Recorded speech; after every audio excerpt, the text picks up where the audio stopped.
It is time. We are here, the man with the plan, joined by Seth.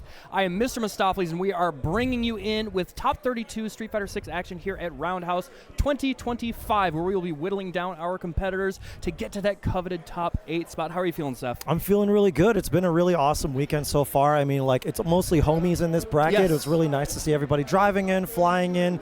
It's kind of just like the peak of the Midwest competition, and then some too. So it's really nice to see everybody coming out. Top 32 is like stacked. So stacked. It's dangerously stacked. We had some upsets, some unexpected losses, so everybody's still alive over on the loser side. Not quite sure if we're going to be able to catch some of them, so hopefully those people are going to be staying alive down there. There's some names I want to be seeing, like Marine is down there. Yes, some of our Chicago homies are down there, and Carson has actually ended up down there, who's like our guest for the weekend. So I can actually talk a little bit about that. Oh, please do. He got upset round 2 by like a whiz kid from my local. That's awesome. So Straw Hat Kid, he also plays Aki. Yes. He's like 17. He has a Smash background, but he's starting to take Street Fighter more seriously. They played, and I love Carsonist, but Straw Hat Kid kind of bodied him. Yeah. It was kind of free. All the Toledoids were, the talking their mess. Toledoids is true. We were talking 100%. our mess, but it was super hype. But Carson is still alive. I would love to see him make top 8. He's one of my favorite competitors to watch. But we are getting ready to kick it off. Yeah. And it looks like we've got Dual Kev and who's on the right? Spirits. These two faced off yesterday. If you guys were watching the Mid-Best stream over on Tampa Never Sleeps' stream.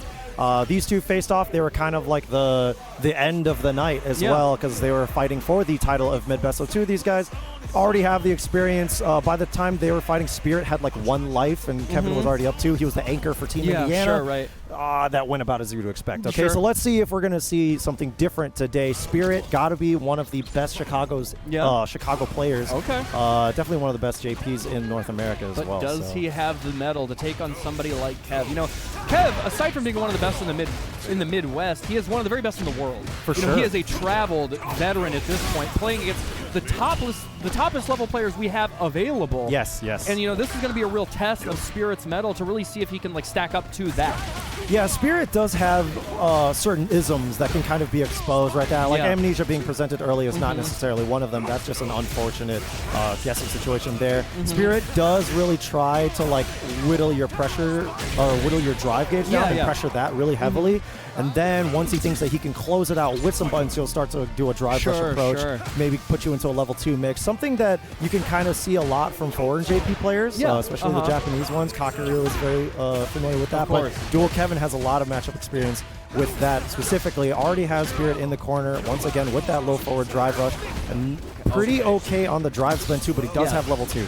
Yeah, that's absolutely right. Even with the level 3 on board, you know it's going to go to that Yasar. And right now, Kev is just trying. He's not going to do it like very early, I don't think. I think we'll try and get him down to maybe about 30% health, and then just use it as a safe, secure method to actually close out the round. But right now, Spirit taking his hits where he can get him, and most importantly, I'm noticing he's not reaching too far. He's not burning himself out when he doesn't have to. He's not spending unnecessary drive gauge. No, it's definitely the positioning for sure. I think that he's really trying to keep Kevin locked down. Great guessing situation, going for the overhead there. Bait on that parry, but didn't want to overextend and actually punish for it. But he does need to spend that level 2, not just to keep his drive gauge alive, but to hopefully whittle him down and get a drive gauge advantage. Wow, the Altair coming out raw. Gonna burn Spirit out, not quite gonna kill him, but this is still a very, very terrible spot. We just have to... Okay, that's a bait for sure. Kev's going to be able to close it out. And most importantly, what we have to highlight right there, and if you have eyeballs, chat, you saw it, the way that he defended flawlessly, did not mind, getting close to being put into burnout. And then ultimately, right after defending that level 2, up, down, left, right, he was able to actually recognize the gap in the Stand Fierce into the EX Ghost to punish with the level 3. That is just such deep matchup experience that, again, we talked about this. Does Spirit have that kind of well to draw from to combat this? For sure. And I mean, like, even though these two might not have a lot of experience playing against each other, it's not just Dual Kevin's experience against JP's, but it's Kevin's experience in, like, getting the download very early on. That's one of the things that you can get, one of the perks that you can get by being such a well-traveled player, because that's one of the skills that you have to have when you're playing against international players and people you're not entirely familiar with. You need to understand their playstyle very, very early. And he has Spirit down to a T. Great whip punish there, going for the immediate raw drive impact, and this should kill. He does have the level 1. He won't got even enough need it. meter. Ah, wow, just barely. Incredible. Dual Kevin now up 1.5 set. Yeah. That Rashid character is pretty good. Yeah, yeah. I mean, like, some would say the JP character is pretty good, too. I think he might be the best in the game. Well, that's a little, we could talk about that later. All right, there it is. The forward throw from Kev and the Yasar coming out immediately. Just taking control of this. And what's so huge about this, the Yasar is still there. He doesn't even have to use it yet. He still gets free mix-ups afterwards. All this drive gauge chip damage, all the pressure.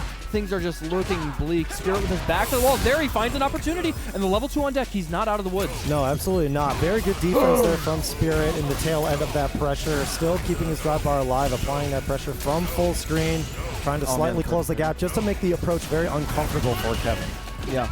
Okay, the forward throw is still not terrible. He's still not quite in that critical range yet with his life bar. And what I'm really appreciating about Spirit as he's getting some of these hits, oh my god, and most importantly, that makes the bombs off of the OD Amnesia not hit. But Kev has no fear, rushes right in, and closes the deal. A 2-0 with confidence if I've ever seen it. For sure. I mean, trying to go for the level 2 just to be able to stop his approach was a little risky in and of itself, but then even mashing from the gap. Yeah.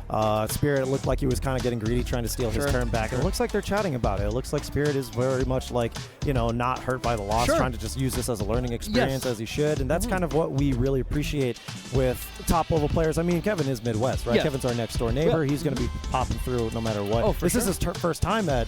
is it really? This is his first time here, which is really cool. I hope he comes back. I also hope he comes back, but it's really nice to see that not only is he just like integrating himself as part of the community, as he should have been here, you know, like the entire time. But you might have to talk to him about that after the I probably will. Yeah, we'll hop in Discord and just be like, listen, man, I need to see you next year too. We've had like 5 of these so far. He's, you know, he's competing. All right, I'm not going to hold it to him, but it's very nice that people are like using that as a learning experience too. I agree. And speaking of learning experience, we've got another one. Actually, I'll let you continue. I was just going to say, I really wanted to highlight regarding Spirit, you know, like Kevin had control of the set start to finish.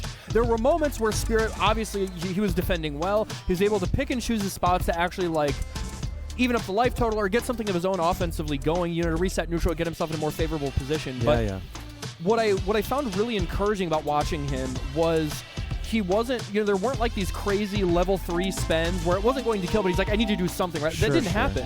He was willing to hold onto the meter in the most optimal way to make, he's like, okay, I'm going to wait because I know if I get another hit, I can kill, and I'm not just going to pray for desperation. That is a sign of a strong player. Even if you do fall here, you know, Kev is world class. Of course. But I absolutely feel like he should, you know, take that to heart and be proud of playing well. And like you were talking about, you know, take this as a learning experience. I like that they were chatting it up. I hope, you know, they keep talking afterwards.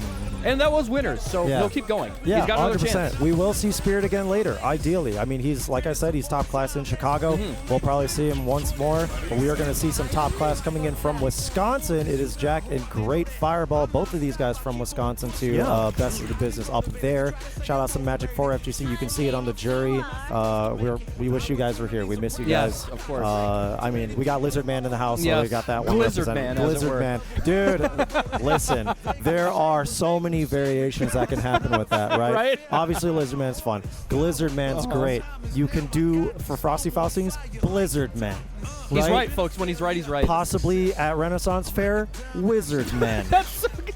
The possibilities That's so good. Are... And he loves RuneScape. Yeah, you know, exactly. he would have the cape on. He would have the boots. He'd have the staff. You're right. See? Give him some wings and a beak. Gizzard Man, okay? Let's get into this next one. Great Fireball on the Marissa as expected. And Jack going for the jury. I know he's been experimenting a lot with the Mai. That's just the winner's mentality. But here we go. Great Fireball. Both these guys were teammates on the mid-best exhibition as well. That's right. Yeah. All right, there it is, the knockdown into the knee, into the Superman punch. Just, again, doing what she can to whittle down the drive. Just what Marisa does very well. I think that's one of her strong points as a character. You know, obviously, we all know she hits like a truck. Oh, yeah. But the thing you really have to pay attention to is that you're not going to get burnt out before you know it, because all of her, like, charged up special moves, her charged heavies, everything just does so much drive, it just chunks away. I feel like in character archetypes, there's, like, the character that does it at the baseline, the character specialist at it, right? I think that she's of the archetype that just wants to burn you out as fast as possible. For sure. Honda is also like that, but that's like the entry level. Marissa is very much like the, I can't just perfect parry everything in the same way I can Honda. I have to be very, very cautious about it. And Great Fireball is playing very well even in the burnout, but has Jack in the burnout too. That could have been something huge, but the punish counter air throw is going to do it for first blood for Jack. Crazy. Brutal. I think it didn't look like, I don't think it was like a read on a jump. I think it was like maybe a missed input, like maybe just overcorrected too far and held up forward or something. Yeah, yeah. Oh, man, but answering right back. A ton of damage. A regular throw is going to kill here. Oh, yeah, absolutely. I mean, he's got to be cautious. Oh, that drive rush was so dangerous. Turned into a 50-50 with the command grab there. Perfect parry, very necessary, no but punish. no punish, and he's dead for that. Yeah, very tragic. Great capitalization there from Great Fireball. Understanding his character's damage range, not overextending when he didn't have to, not spending unnecessary drive gauge, and taking advantage there of the spacing, recognizing that with getting a huge punish, put her into the corner, and again, wail on that drive gauge. Yeah, it looks like he's playing around the stomp pretty well, too. Like, he's not trying to get baited by that jump-in angle, trying to go for an anti-air, air-to-air even. So he's just more than willing to take that, take the parries. Level 2 now being popped out. Rev the engine as we're going for some huge damage. How is he going to want to keep pressure on that drive? Man. Oh, and forced into burnout. Not much you can do there. Oh, accidentally jumping himself into the corner is Jack, but he's still got a little bit of that level 2 time left. It has dissipated now. Oh, you see him buffering. Look at that. Yeah, for sure, for sure. It has really great range, the level 2 to beat a fireball. Oh, yeah. It looked like he did try to get Jack to jump himself into the corner again, because he tried to like walk forward a little bit the first time he did it with the jab. He just wanted to like go for that little side switch, and then maybe got impatient for once he realized that he was in the corner. Tried to go for a throw, didn't end up working out. But opening up the next game, he's doing okay. What a punish counter throw! All right, things are getting a little hairy here. Oh man, they're swinging for the fences. Yeah, yeah, whipping all across the screen, dude. Okay, yeah. A player like Jack's going to pick up on that, and I'm sure these guys run sets. Oh, just out of range. I really like the drive rush attempt, but not able to get a punch. And taking the opportunity there, stealing a turn, jumping in after that scoot-em.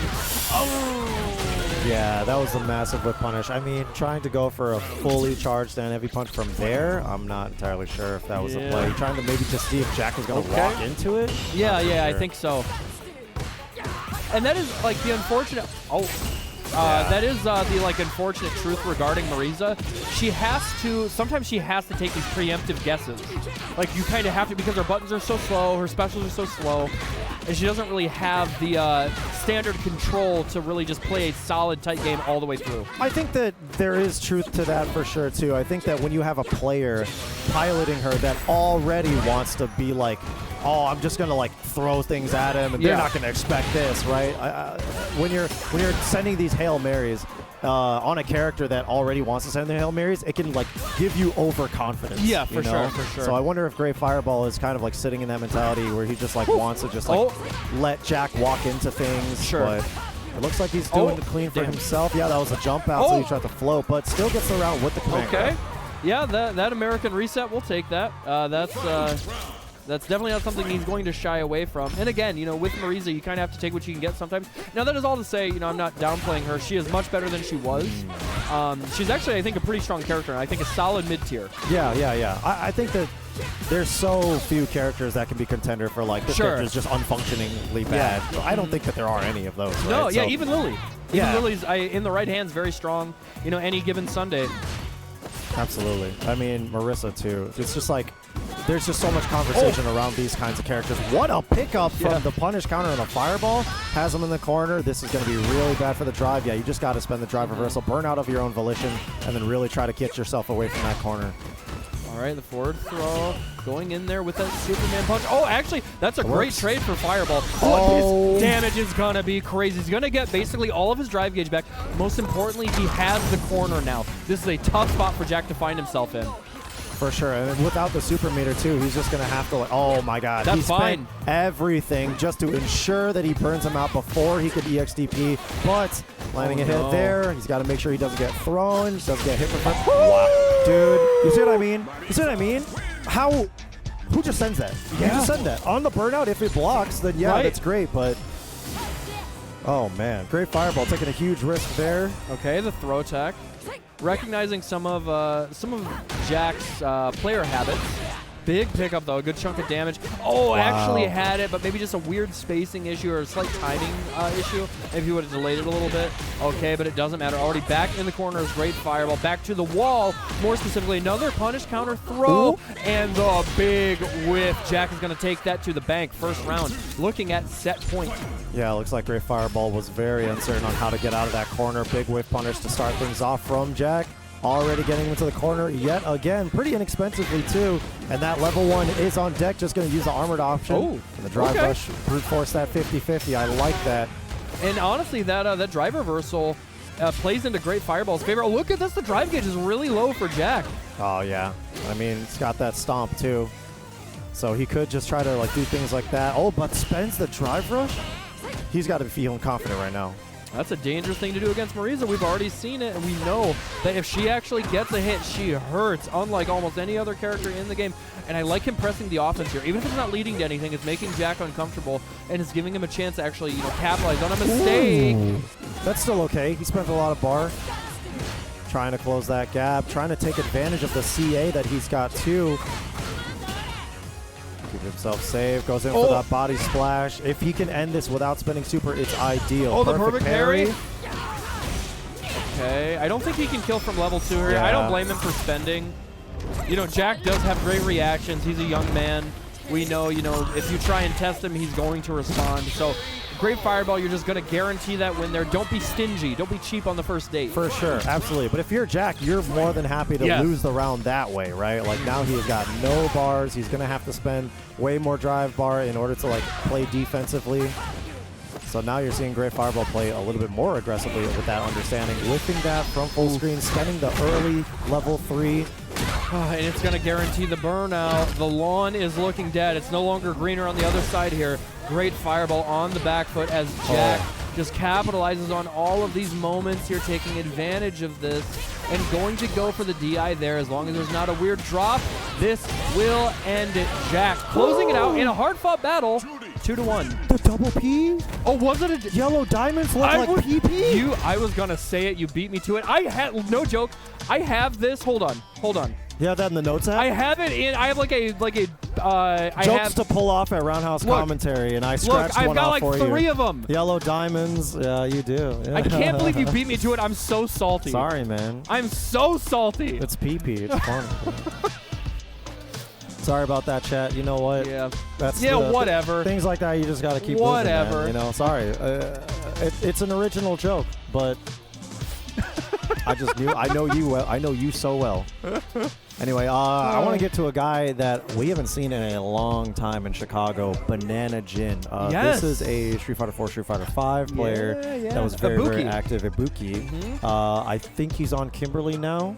It would make sense, right? But yeah, if I were a betting man, that's what I put my money on. Yeah. He's a father now. So congratulations to him. That's kind of what the reason for his absence has been. Yeah, to be honest, I didn't even know he was playing this game. I played him in Street Fighter 5, and then I was like, I've not seen him around in Street Fighter 6, but that makes sense. He's like, anytime my son falls asleep, I'm just like, all right, I just got to lab the can combos. So going up against CHRISG, our visitor from I bet these guys have played in Street Fighter 4. Oh, I can almost certain. Yeah, absolutely. You got to be right. But I mean, CHRISG, multi-game talent. Right? Well, yeah. Let's preface this right here. He has entered, I think, 6 brackets this weekend. He has everything that there have been a finals for so far. He has won. He is 3 out of the 6. He has won those brackets. Yeah. Well, he's in the biggest one right now. I know. So we'll see if he wins this one. Congratulations to him for winning 2x KO yesterday. If you guys saw that over in Tampa Never Sleeps, you can catch the VOD there from Roundhouse Day 1. That was fun. That was a really fun time. Second Shout place. out to Zigno. He got 4th. That's true, This is his first ever 2x KO bracket, period. Yeah. He killed it. He did solo. He beat Joey D. Yeah, beat Joey D. Sick. Which was very surprising. I mean, the Marvel guys did come out in full force for that game as well, but let's get back over to this game. We're going to have a quick button check, it looks like. He's on the Chun-Li, so it's probably going to be the modern Chun-Li that I would guess so. That's what I've mostly seen him playing this week when I've been watching his sets. Yeah. And, she's a real strong character. Like, I mean, I think she's strong classic or modern, but modern, I think does kind of elevate her to the next level because one of her pain points, right, is like her DPs are kind of sus. Yes. And like even though level 2 does have fireball and vulnerability, if you do it from the wrong range, it still like loses. Yeah, yeah. But if you're on modern, you don't even have to think about it for half as long. Right. So it's a lot easier to like manually space yourself and then react. And somebody like CHRISG is not going to have any problems with that. Of course. I mean, like keeping things simple, obviously, with the modern control scheme does help. Chun-Li does still have like a very not bloated. Bloated is not the right word, but her kit can just tack on so much mental stack in and of itself. Yeah, for sure. Yeah. You have your stance options, you have your incredible footsies buttons, but also because she's so meter intensive, you have to be very on point with like, do I want to spend a drive rush here? Do I want to spend EX for a knockdown here? How should I play this mid-screen like footsie situation? Like what's the situation I want afterwards? You have to be very proactive in that. So CHRISG planning that far ahead and just like eliminating some of the barriers with modern makes a lot of sense. So let's see how he gets into this one. Bananagen on the tail. Damn. Immediately shutting down that ground wave, or power wave, excuse me. Yeah, I mean, one of the stronger tools that she's got, the anti-fireball tools, works even to greater effect against Terry's power wave. I have to say, we were talking about it. I'm surprised to see Bananagen on the Terry. That's not what I would expect. He's a dad, so he's a Shoto player. Fair enough, yeah. It's certified Unk status. Certified Unk, bro. But you went for the cool Shoto, the cooler Ryu, some would say. No, that's your character, Kuma. Yeah, there it is with the Swift Strike. Taking round 1 in the set. Bananagen. I mean, Terry, we're talking about strong character on Chun-Li. He's really good. Terry is juiced, man. Lashar thinks Terry's the best in the game. I wouldn't disagree with Lashar on that. Right. But I'd look at him sideways. You know what I'm saying? All right, yeah. Chris does not mind burning himself out. Again, it's so important to remember the kind of benefits that Modern offers you, especially when you have that much super gauge stock. You get to play so much differently. Your opponent really has to be so much more cautious because you just have access to that one-button super. Yeah, he does have that there, so a power wave is very, very dangerous. With the level 2 to pass through, you have to be very conscious about the spacing for it as well. It looks like Bananagen is playing around that too. Kind of dashing in and out of ranges, not trying to get antsy with that power wave. Ooh, caught that backdash there, and Chris is spending a lot just to get in.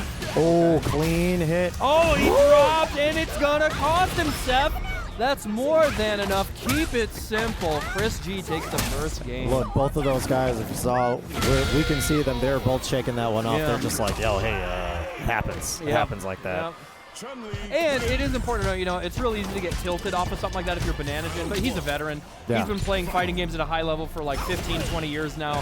He'll be able to shake it off. I'm sure he's not happy about it, but it's just another round. Part of the thing is you got to be able to shake things off, and that goes for anything, right? When you're in a high-stress scenario, you just got to like take the thing that kind of sets you off, immediately move on.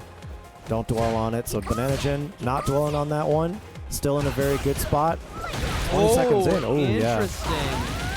Yeah, beating the delay button option there is CHRISG, and of course that up kick is not going to miss, and the drive gauge is looking bleak. Bananagen figuring out how can he possibly get out of here. Chris is going to force the burnout. Not so lucky. Chris didn't want to spend the extra bars to actually guarantee the burnout there. I'm very curious as to why. Oh, okay. You know what's weird? Sometimes Terry's do that. Yeah. And I don't know if that's I think it's like weird input overlap. It has to be, right? Yeah. But it goes unpunished still. Well, so the thing is, crazy. Terry's light DP recovers in like 17 frames. Yeah, it's insanely fast. It's insanely fast. So there are times where they'll like misconfirm something and you still don't punish it on block when they're right in your face because it recovers so fast. Then they punish the punish attempt either way. It's crazy. But yeah, what a character. CHRISG is trying to take him over to the corner. Ooh. Smart tech from Bananagen, but we're back in that mix, and now his back's to the wall.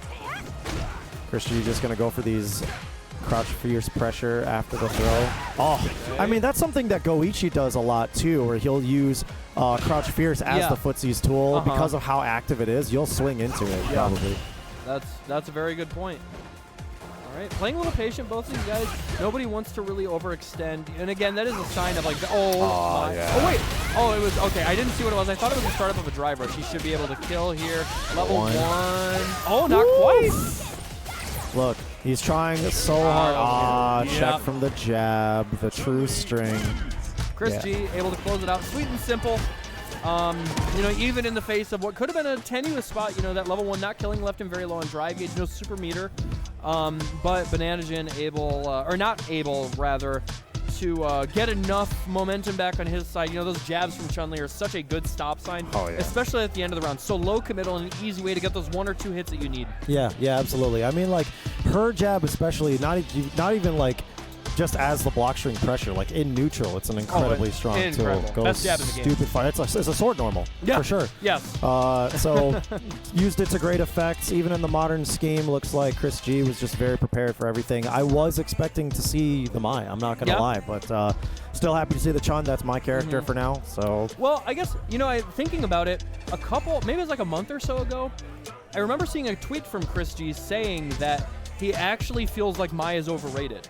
Now, well, I personally disagree, but he said that. I think many Mai players say that. Well, no, but like I think he like kind of believes it. And like he's not just downplaying. The way he talked about it. The other ones are just doing it to rage bait. Yes. Yeah. And so like I saw that, and like I said, this tournament, all I have seen him play is Chun. So maybe he's full-time Chun again. I don't know. It could be. I mean, like maybe it's also with the control scheme, right? Maybe modern Mai is not as effective as modern Chun, which is very probably clearly not as effective as classic of either, right? So maybe in his tool set, he's just been using the modern Chun, not just because it's like he's more familiar with it, or his mentality on Mai in the first place, but maybe he just thinks that it's just stronger than the modern Mai. So who knows?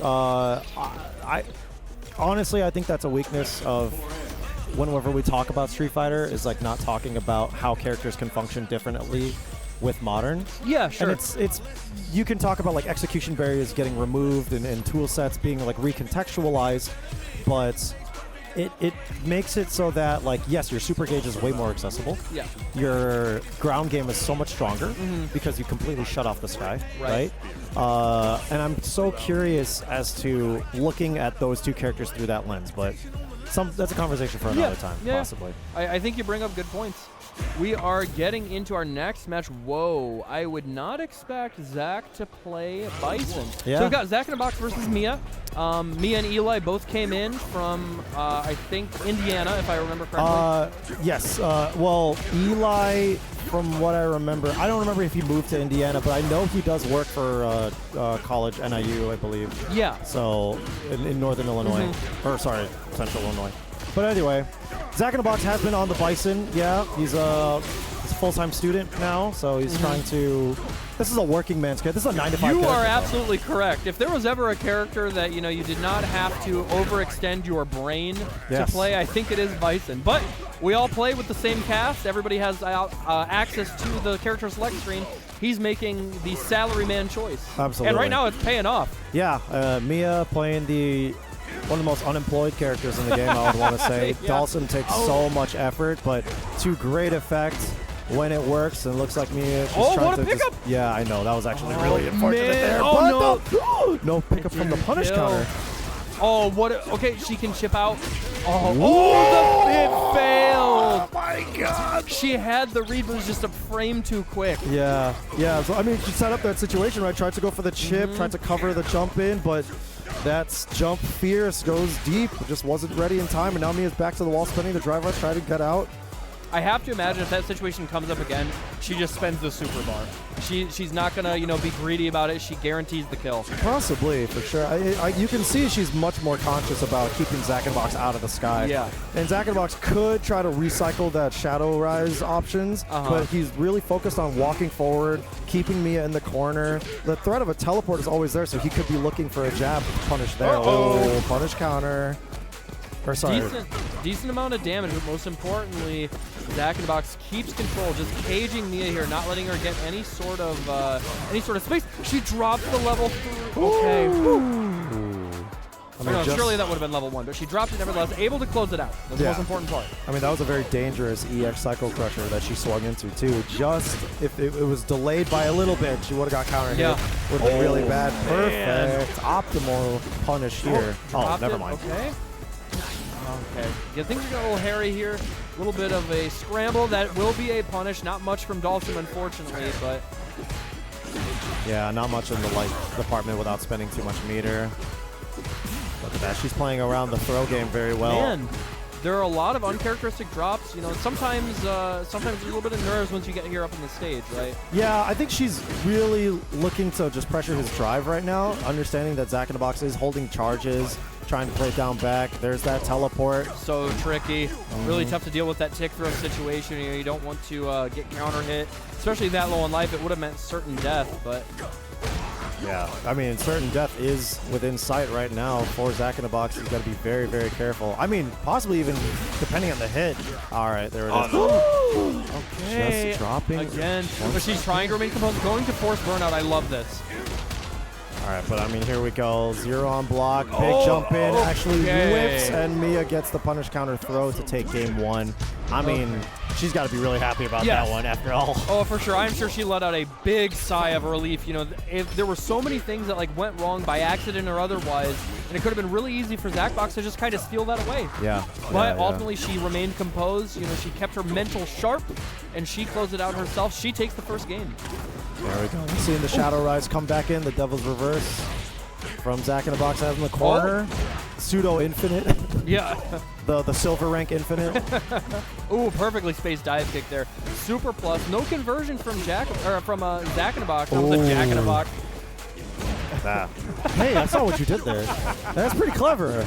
All right, looks like Zack in the Box still trying to play around this life deficit. Oh, huge. Getting really greedy with that approach on the jump. But this is going to be a massive... Oh, that was not a great punish. Look. The fire, it was still hot, okay? I think that getting in that area was just as nerve-wracking as anything else could have been. The knockdown into the reset, or the juggle into the reset, I should say. And Mia just going back to this grounded game, doing what she can to keep Zack Box out. And again, he's been landing those medium and light kick scissors for the counter time and time again, and recognizing when he could fuzzy mash there, getting the guaranteed punish on the mid-space dive kick. She does block the overhead, but she's not out of the woods yet. This is still a tenuous situation. Zack Box doing what he can to pressure. Yeah, but that level 3 is available for Mia as a reversal option or as a route. Oh, once again, drops. Zack is going to have to spend something here. No. Brother. He's greedy. Brother. Bomb. Okay, gets to go back in and the plus frame. I wonder if maybe, you know, she got counter hit there. I can't imagine she was trying to jab. Maybe she tried to go for like level 3 and it just didn't come out. Because we have seen a couple of mishaps, a couple of, you know, input errors throughout the set so far. It could have been anything. Anything is possible at this point. Great buffer until level 1 there. Going to continue to whittle down that drive bar, stop Zack in the Box's approach. And look at that. She's still just trying to keep those long distance pokes. Wow, the teleport in. Sometimes it feels like Dawson players are winning until they decide to lose, you know? Yeah, he's definitely that kind of character. Oh, and the drive rush in. From that spot, it was so tricky to figure out, okay, is she going to try and go for that float shimmy? Is she going to try and go for instant air dive kick? Yeah. You really have to guess when your life's that low, and Zack, you know, unfortunately just guessed wrong. But Mia, despite some of those drops, despite maybe, you know, getting a little bit flustered, she was able to keep composed. For sure. And really close out in a very solid way. That last round was in total control. Yeah. It definitely cleaned things up in the last round there. I mean, Mia was doing those warm-ups a little bit earlier. I saw her grinding those sets out just to prepare for the top 32. But Zack in the Box going to move down into the loser side. Mia going to face off against CHRISG to qualify for top 8. And it looks like we've got yet another mid-best rematch up on the stage right now. Team Indiana Anchor versus Team Illinois Anchor. Yeah, this is Earl, right? This is Earl. Earl and Dual Kevin. Earl, a very strong Shoto. Used to be known to play Ken, and I think he's moved over to Ryu now, I think. He's on Ed now. Oh, but really? He does still have Ken in the arsenal. He does still have Mai in the arsenal. Gotcha. But he's experimenting. You know, he just wants to play a character that wins, right? And Ken is one of those Shotos that is kind of like fallen a little off to the wayside. Most of the Ken players have either transitioned into something else, or whether it be Mai or whether it be like Terry or something like that. Not too many Ken players left, in all honesty. So Earl just one of those. I mean, he's more than willing to play execution heavy characters too. So Ed has been working very well for himself. He's a good character. He did have some struggles yesterday with Dual Kevin. Dual Kevin was playing around Flicker extremely well. Even was willing to like slide past them too. So interesting. I think Earl is going to be a little bit more conscious about playing around buttons and focusing less on throwing them out as a stop sign and trying to like just be conscious about like whiff punishing, focus, make sure that when he does throw out a stand medium punch, or sorry, stand medium kick, that it's not going to whiff. Yes, yeah, that you have to as Ed. Like, Ed is such a good character, but with somebody like Rashid that is so mobile and so good at like getting kind of these errant conversions into real pickups. Yeah. Because he got a lot of juggle points, right? You like a character like Ed who does have great spacing control, you cannot whiff, exactly like you talked about. So hopefully we will see Earl have just mastery of his positioning on screen, so at least he's always making contact, whether it's on hit or block. For sure. I mean, that's going to be something that he wants to try out too. Earl was doing a lot of like EXDPs on Dual Kevin, knowing where he wants to pressure, but already in a really good spot. Look at this, has him in the corner, brute force way out. Immediately, Kev setting the tone early with that instant air Arabian Sky High. I can't remember exactly what that move's called. They're all sky high. Yeah. This guy's just sky high up the tier list, you know what I'm saying? Oh, he interrupts. This is an opportunity. He will get the better of this drive gauge exchange, and he gets himself out of the corner. Earl no longer with his back to the wall. Gets a punish there. Huge. Just like that, but Kev is so ready. His eyes are peeled. He's not going to let you get that drive rush for free. Yeah, didn't whiff that parry too. Actually reacted to the angle of that tornado shot and just trying to focus on replenishing his gauge, but Kevin got him in the corner now, and that loop is so dangerous. He's just going to back up, pop the Yasar, apply that pressure here. All right. He's still defending, but ultimately that jump scare, the enhanced dash from Rashid, means that he is not ready to actually tech the throw. Earl, punish counter throw for Dual Kevin, and that means Dual Kevin takes the first round. Yeah. I mean, anything could have fallen behind that. It was such a tricky spot. That's just one of the pains about Yasar is the throw could be coming as the tornado is right behind him, so it sometimes mentally feels unblockable. Yeah, for sure. Oh, man, just threaded the needle. Good chunk of damage, too, and pushing Kevin all the way to the other side of the screen. Earl gets interrupted again. Kevin's finding the perfect times for these drive rushes and dashes. Oh, wow, cut right through the button. Now, once again, Dual Kevin got him in the corner, trying to poke out with those lows, but a whiff punish. Huge. Oh, okay. Going in for that level one. So slow. It is slow. It can get baited out by meaty jab, and of course, Kevin's going to force the issue, guaranteeing the burnout here, guaranteeing the stun, and most importantly, that level one. Oh, damn, he doesn't even need it. Nope. What a character. Yeah, what a character. You know, when he's got the enhancements of the tornado, it really just feels like it's two characters. But Earl doing great nonetheless. I think in those neutral situations, it's not necessarily that he's like making two huge mistakes. These are things that he can clean up, right? Had one big whiff, had like couldn't check Dual Kevin on one drive rush, so. You know, we just saw right there, Kev jumped in and you saw the crouch jab from Earl. That is twice now in the past 2 rounds that he's actually missed a light DP. Yeah. I have to wonder if like that's like maybe a little bit of nerves, or he's not quite used to the setup, or what it is, but that's a huge missed opportunity because you're letting Kev get the jump and you're letting him get that pressure started. Yeah. Oh, and the drive reversal. Kevin navigating the Earl defense as best as he could, but there it is, that slide gonna get punished. That was a really, really risky slide. Very bold from Kevin. Yeah, you could tell Kev was kind of flying by the seat of his pants there. He felt like he had, you know, this momentous control in the round, and he was just kind of just doing what he could to throw Earl off kilter, but you know the spacing was incorrect, and luckily Earl did get the punish. Look at Earl. Earl is layers upon layers deep right now, and that one interaction, we'll talk about it a little bit later, but it just goes to show how deeply Earl is in his strategies and how much credit he's giving Dual Kevin right now. So managing to stay very, very healthy in this set so far. Kevin does have level 3 available. Gonna pop that Yasar just to like replenish his own gauge so he can keep things kind of inexpensive, but also just shortcut Earl into the corner. But that's huge. And it dissipates. He finally gets the DP. Okay, Kev blocks it out using that parry as a universal block run. That he doesn't have to deal with any sort of real mix-up. And I cannot believe it. Earl actually forces himself into burnout here. Yeah, jumping away, trying to avoid blocking anything else and let Kevin stay in control. But, oh, that air-to-air. I mean, he does have the level 1. He's got EX bar. I think he's dead for sure. Yeah. Oh, doesn't even need the level 1. Need to spend it. That feels bad. Earl, that's got to be a real tough... great check. A tough loss. That was a great check.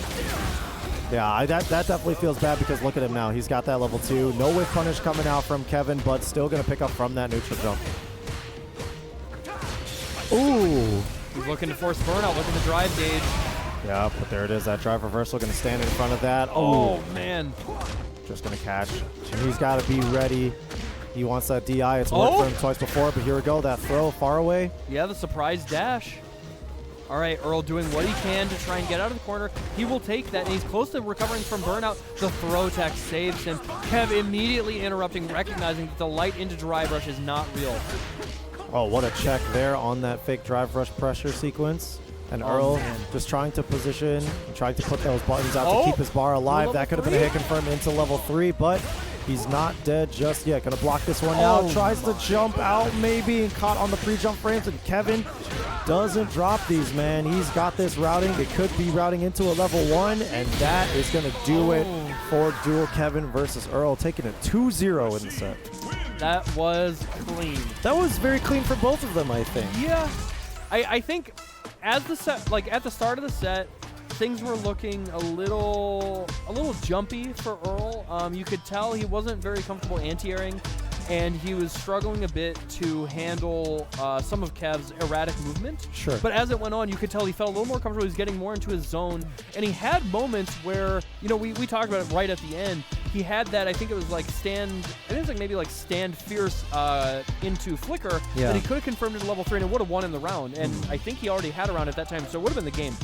But you know, maybe it's a combination of like, you know, kind of just being overwhelmed. So late in the game, you're worried about staying alive. You just dealt with level 2, and so it's maybe you're just not ready for it in that moment. But ultimately, Kev kept his control throughout it, and you could tell there were never really any moments where he felt pushed off of his front foot to really like kind of stumble. For sure. He was very comfortable throughout. Yeah, there was times too. There was one sequence where, if I recall correctly, Earl like did like a psycho ball to like set up the fireball, and then drive rush behind it as Kevin parried, but instead of trying to go for that punish counter throw, he like tried to do a shimmy. Yeah. But then he was like, okay, Kevin whiffed that parry. Maybe he'll want a throw tech, thinking I'm gonna walk up and throw. He went for that Cobra strike as a way to bait the throw, and I was like, Earl is layers deep. Smart. If he thought Kevin was gonna like reflexively go for that throw, it was gonna work out perfectly. It was gonna look the most big brain, and I think even the attempt is like a huge testament to how like experienced and how like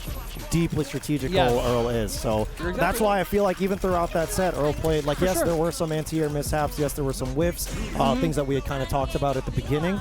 But I think he still played that to the best of his ability, and it could have been like it cleaned those things up. That could have been Earl's set. Well, yeah. Again, you know, let's call it what it is. Like Kev, one of the best. Of course, incredibly strong player. You know, losing to him, whether you are somebody who's like trying to make your mark or somebody who is a world-class player, it's like that happens. 100%. Oh man, and this is happening. Here we go. It sure is. My mirror. The My Mirror with none other than Zigno, a fellow Toledoid representing Ohio, going up against Jack. Now, I have to imagine Jack is pulling out the Mai because he does not like how Jury goes into her. And I do think Mai does pretty well against Jury because their fireballs don't interact. So it gets to keep her at bay compared to other characters. It's true. I think that with Jury, you're definitely working a lot harder just to be able to stop Mai from throwing fireballs, because even if you want to like completely shut down her approaches, you're going to be spending meter to do so. And Jack spent a lot of meter just trying to make sure that he killed Zigno as fast as possible. That was a very quick round. That was very fast. It was very fast. And that's how it goes. Mai is one of those characters. You know, she puts you in the corner off of almost any hit and like makes you guess for your life after 1 or 2 interactions. Oh, and the overhead immediately into the level 1. Going to do a good chunk of damage, but most importantly, we see those flame stocks on deck. Suddenly, every special from Mai is much more potent. Yeah, I mean, like her zoning game is incredibly potent. Her combo game is hugely damaging. So Jack still has 1. I wonder if he's going to try to like save it to build level 2 and then save his bar for the level 2 conversion. Doesn't even need it. Nope. Very clean on that jump. One game very fast. Jack feels comfortable. Zig so far hasn't even been able to really get anything started, but that's kind of how Mai goes. You know, whether it's on a hit or block, she's just taking return back constantly or imposing her will, and it's so hard to feel like you actually have a moment to breathe. 100%. I mean, like the first knockdown really, in this matchup specifically, is just going to set the tone for the whole thing. Mai is a very momentum-heavy character. To look at that, her walk speed up backwards is so good. But huge. that backdash, nice from Zigno, trying to return fire here. Get a bit of his drive gauge back. He's actually ahead in the economy right now. Okay, that's not terrible. He's down about 30% of life. He gets the trade, but most importantly, he's fighting himself out of the corner. And the drive gauge is getting a little bit... Whoa! It's just a really awkward angle there. I think this will kill. Yes, Jack, just like that, knocking on the door of maybe a 2-0 sweep. Yeah, unfortunate angle there to try to DP. Zignal got a little bit baited, and now in a bad spot to start things off. Okay. That jab confirmed, man. Might just get so much reward off of her buttons, especially off of her jabs from mid-screen. Okay, he challenges. Doesn't buffer it into anything, though. I get it. At the very least, he did recognize he was low enough on drive gauge. He would have forced himself into burnout, so he played a little more reserved. And now he's willing to just go back to neutral, but man, Jack is just pressing the issue. He is not going to let you get anything started. Ooh. The overhead. Yeah, that's... Oh, he just goes into level 1. Not trying to continue a route into level 2. Possibly not confident that it's he going wasn't to ready to react. Can't DP that there. Now, is he going to actually check Zignal's reactions? He's got him. He's fast. Yeah, I don't blame him. I don't blame him. He had to try and do something a little risky. You know, you could tell he was feeling pressured. He was feeling flustered. But ultimately, Jack was not falling for it. Eyes wide open. He is not going to get caught with that.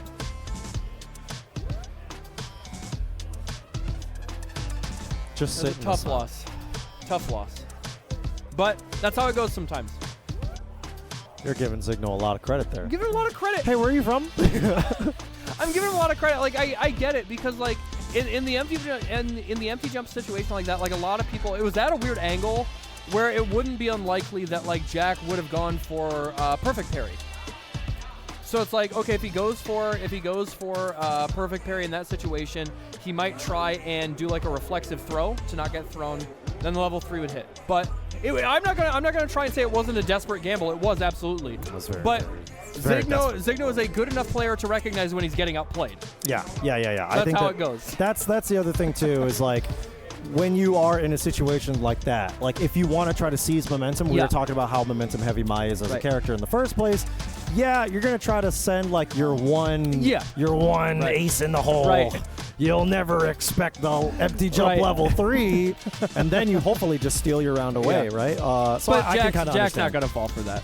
No. And let me be clear, as biased as I might be, Zigno got his ass beat. That was rough. Hey, you said it, not me. That was rough. You said it, not me. There we go. Let's get but into he's still another. a loser. He's not out yet. That's very true. That's very true. Let's see if we can get into another potential ass beating. We got Mia versus CHRISG, and this can go either way. Hey, we don't know who's gonna be beating whose ass here. Okay. Yeah, hopefully for Mia's sake, we did see some funky interactions in her set earlier with Zach. Yes. Hopefully she's a little cleaner execution-wise, because I think the set would have been vastly different if that were the case. You know, she strategically, you could tell she was placing herself very well. She was, you know, using kind of her Abare well to get these hits and convert. Yeah. But then you had these like specials or super drops, and that's what gave Zach more of an opportunity to actually make some of these comebacks. So if that's not present in this set, I have to imagine it's going to be a good scrap. Yeah, I can definitely see that too, because it definitely went both ways, right? Zach was dropping some things as well, some suboptimal punishes there, trying to take full advantage of the fact that Mia might not have been quite there, but CHRISG has been looking optimal all weekend, so Mia definitely has a huge uphill battle to climb. And you're playing an execution-heavy character as it is on Dawson, so she's just going to be taking a little bit longer on this button check, because you got to take every second that you can. And now it is important to note, Seth, we did see, at the very least in button check, the Mai from CHRISG. He is pulling it out. It's true. So is it, I didn't notice, was it modern or classic? He does play classic sometimes for Mai specifically. I'm anticipating modern. Sure. Couldn't quite see with the overlay there, but if he's been playing modern Mai as well. Yeah. I don't think he played. Okay, it is modern. Yep. Okay, I was trying to remember if I've ever seen him playing. I have in a couple Mai. tournaments, but it's just not very often. I think maybe matchup dependent, you know. Yeah. And like we were talking, we started the conversation a little bit earlier. Wow, that was a bold slide. Yeah. We started the conversation a little bit earlier about the strengths and differences between like modern Mai versus classic Mai, right? How much more or less effective is this character with her supers? So yeah. I mean, like one thing that you're gonna really want is that enhanced level 2 against a character like Dawson if there's gonna be throwing out the yoga gills. Right. Oh man. Oh, the reset that. Oh man. Okay. But in burnout now. Terrible spot to be in against Dhalsim. She could just be committing to zoning there, but yeah. And he, successfully like defended and went back to neutral off of burnout. They're like, he's kind of going, and that is a benefit of Modern. He's kind of using the Noah strat. It's like if you have the reactions, if you have the neutral, like burnout doesn't have to be the worst. Correct. You know? Yeah. If you're just willing to like get your massive lead over aggressively, and then basically bait your opponent into taking massive risks to close the gap and put pressure on you, and you can actually just win the neutral there every single time. Yeah, it's just a way to like goad your opponent. So I think CHRISG could have been adopting that strat there as well, popularized by Noah, but whatever strat he's doing right now, it's got Mia very effectively in that corner. Yeah, no, we're right. I think that he's just spent the drive bar to brute force that 50-50, throwing these fireballs, making Mia very, very uncomfortable. Yeah, I mean, what does Dhalsim do there? Oh my God. Not quite enough to kill, but sheesh. If Chris had saved stock. Yeah. Wow. Very, I don't know, ill-timed parry there. Convincing. So we'll see. She went back to character select.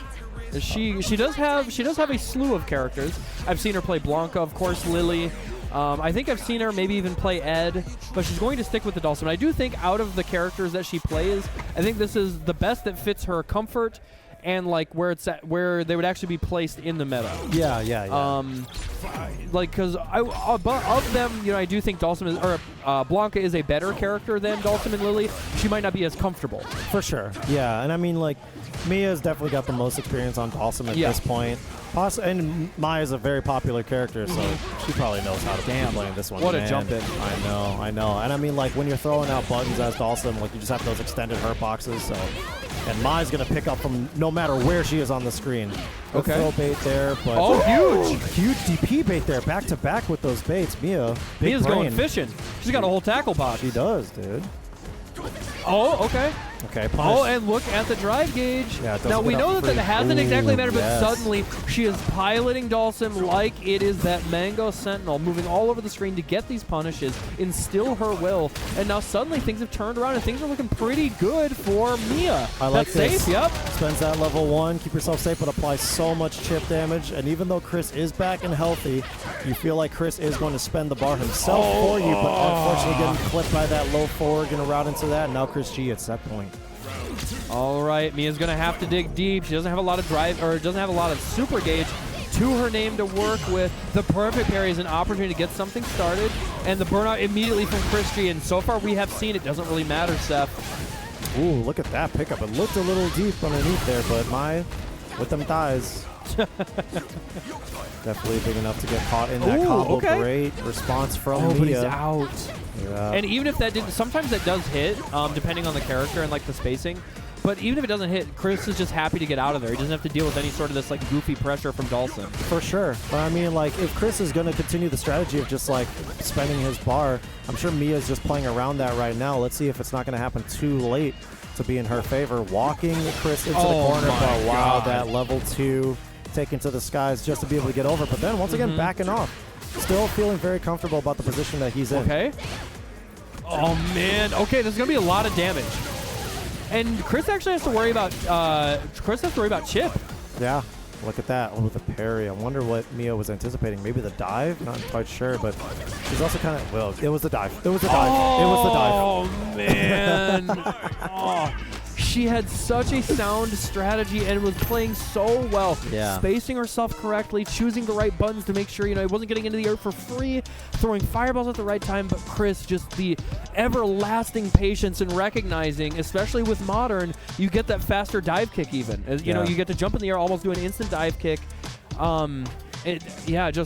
Great from both of them, but Chris was just one step ahead and playing a character that is, just incredibly strong and only aided by Modern. Oh, for sure. Yeah. I mean, we'll see. That's definitely a conversation that, like, I need to be having more, is just how much better or worse she is when Modern. I think Chris pilots her exceptionally well. Yeah. We saw with an example where he took this guy, immediately did the air level 2 on reaction, because how prepared could you be if you were playing that in Classic? Yeah, right. You wouldn't even be able to like get that angle correctly if you reacted too late, because you just passed right over. So tools like that, you know what I'm saying? Like, those are certain things where on Classic you're more than likely just doing that based off a read. So yeah, sure.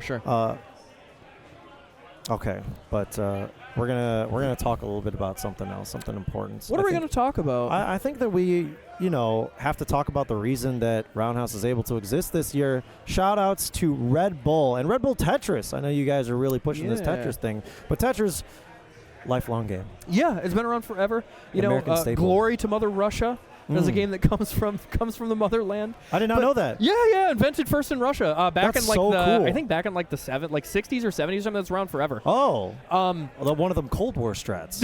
Yeah. But yeah, of course, Red Bull is a staple and has been for the past 15 years in the FGC, holding it down, making sure everybody has the energy for these long days when you are, stuck in the smelly venue, grinding it out day in and day out, making sure that you are not falling asleep at the wheel so that you can play to your very best. Thank you so much to Red Bull for being a sponsor, keeping us hydrated and wide awake. Wide awake. We're not going to pass out. Absolutely not. And don't you guys pass out during this ad break. We got some more stuff to show you. We'll be right back with more Street Fighter 6 Top 32.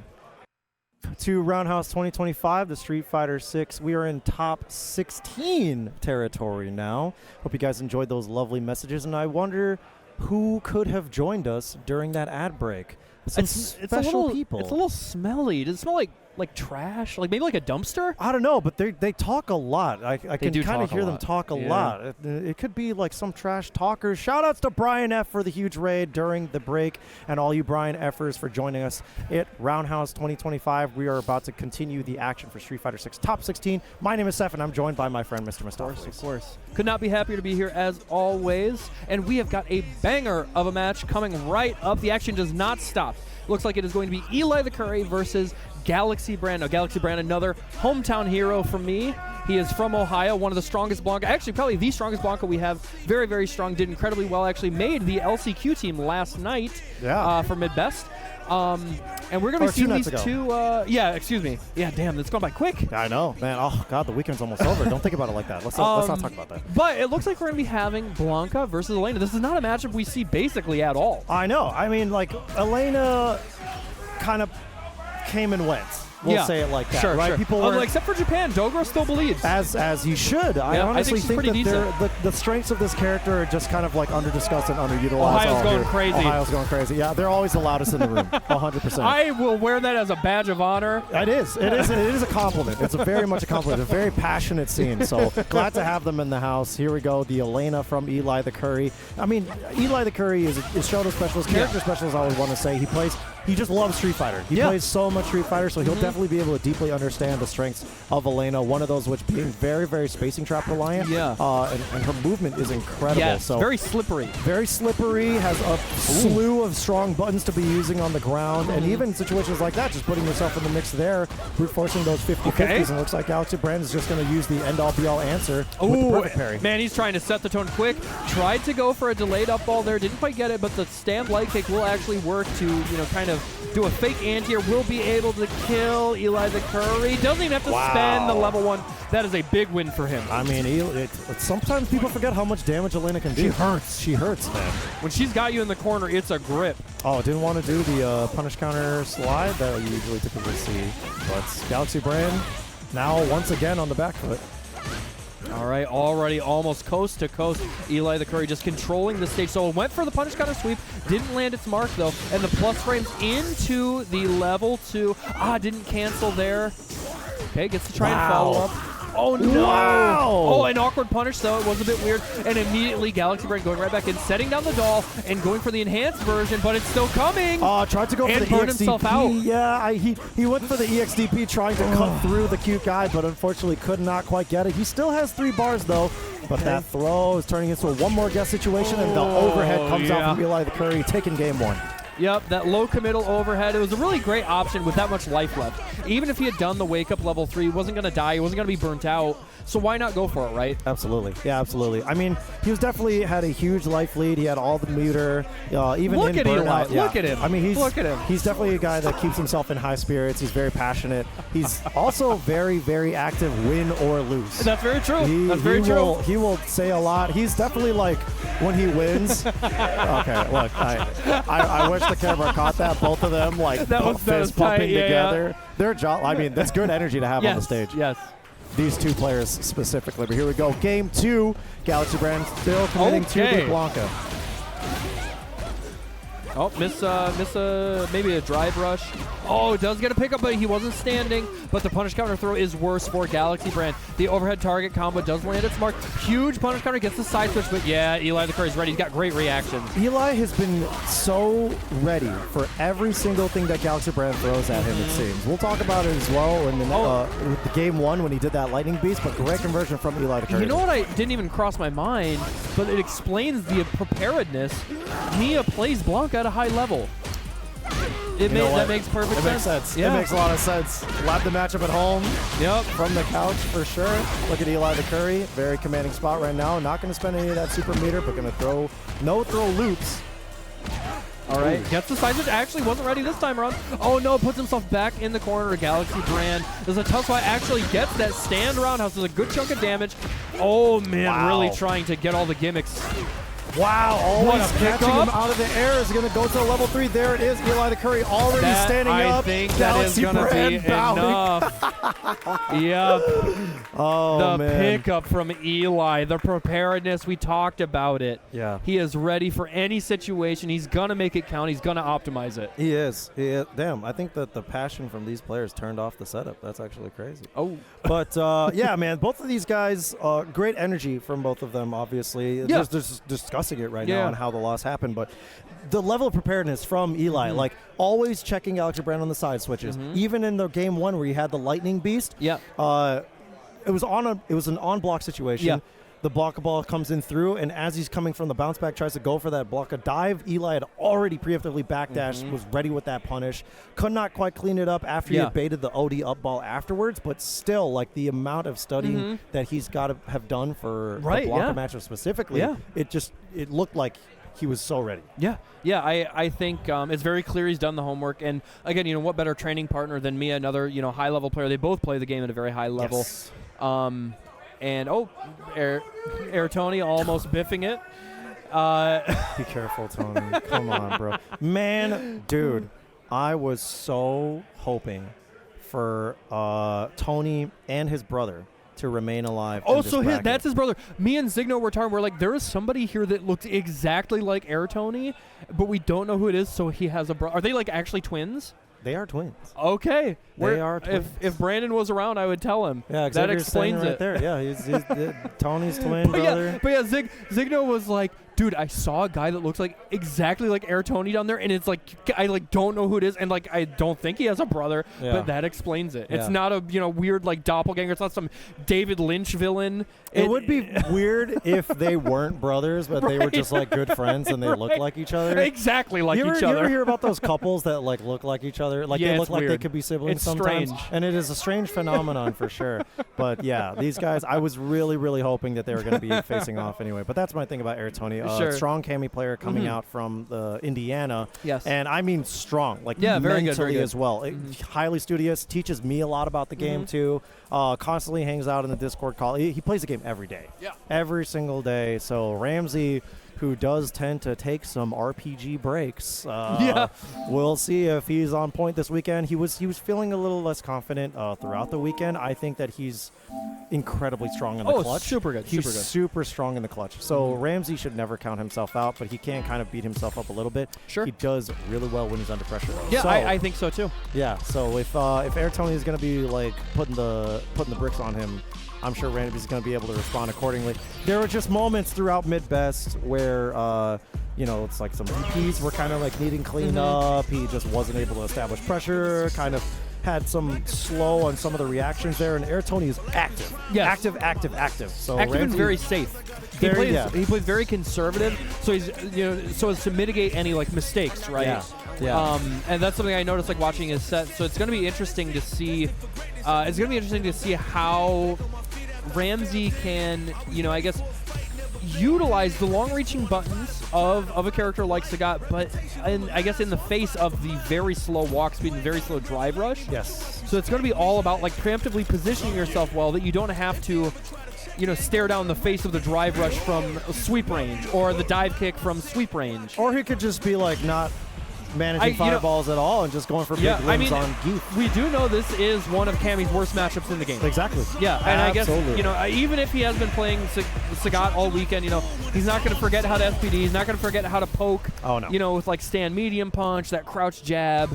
He's got that unlocked. So we'll see. I think the onus of actually overcoming the matchup is going to be on Airtoni. 100%. Yeah, and that stand fear is going to be coming into huge spades as well to beat those dive kicks there. So we'll see how Airtoni is going to be navigating that. Ooh. Wow, what a perfect parry. Great read on the timing. All right, playing it slow and steady. That's how you have to fight Zangief. Zangief is like such a good character at keeping you out and punishing your mistakes in the biggest way. You really have to nickel and dime him until you can like make him make a mistake or just like kill him outright. Zangief's definitely one of those characters that sets the pace for the match.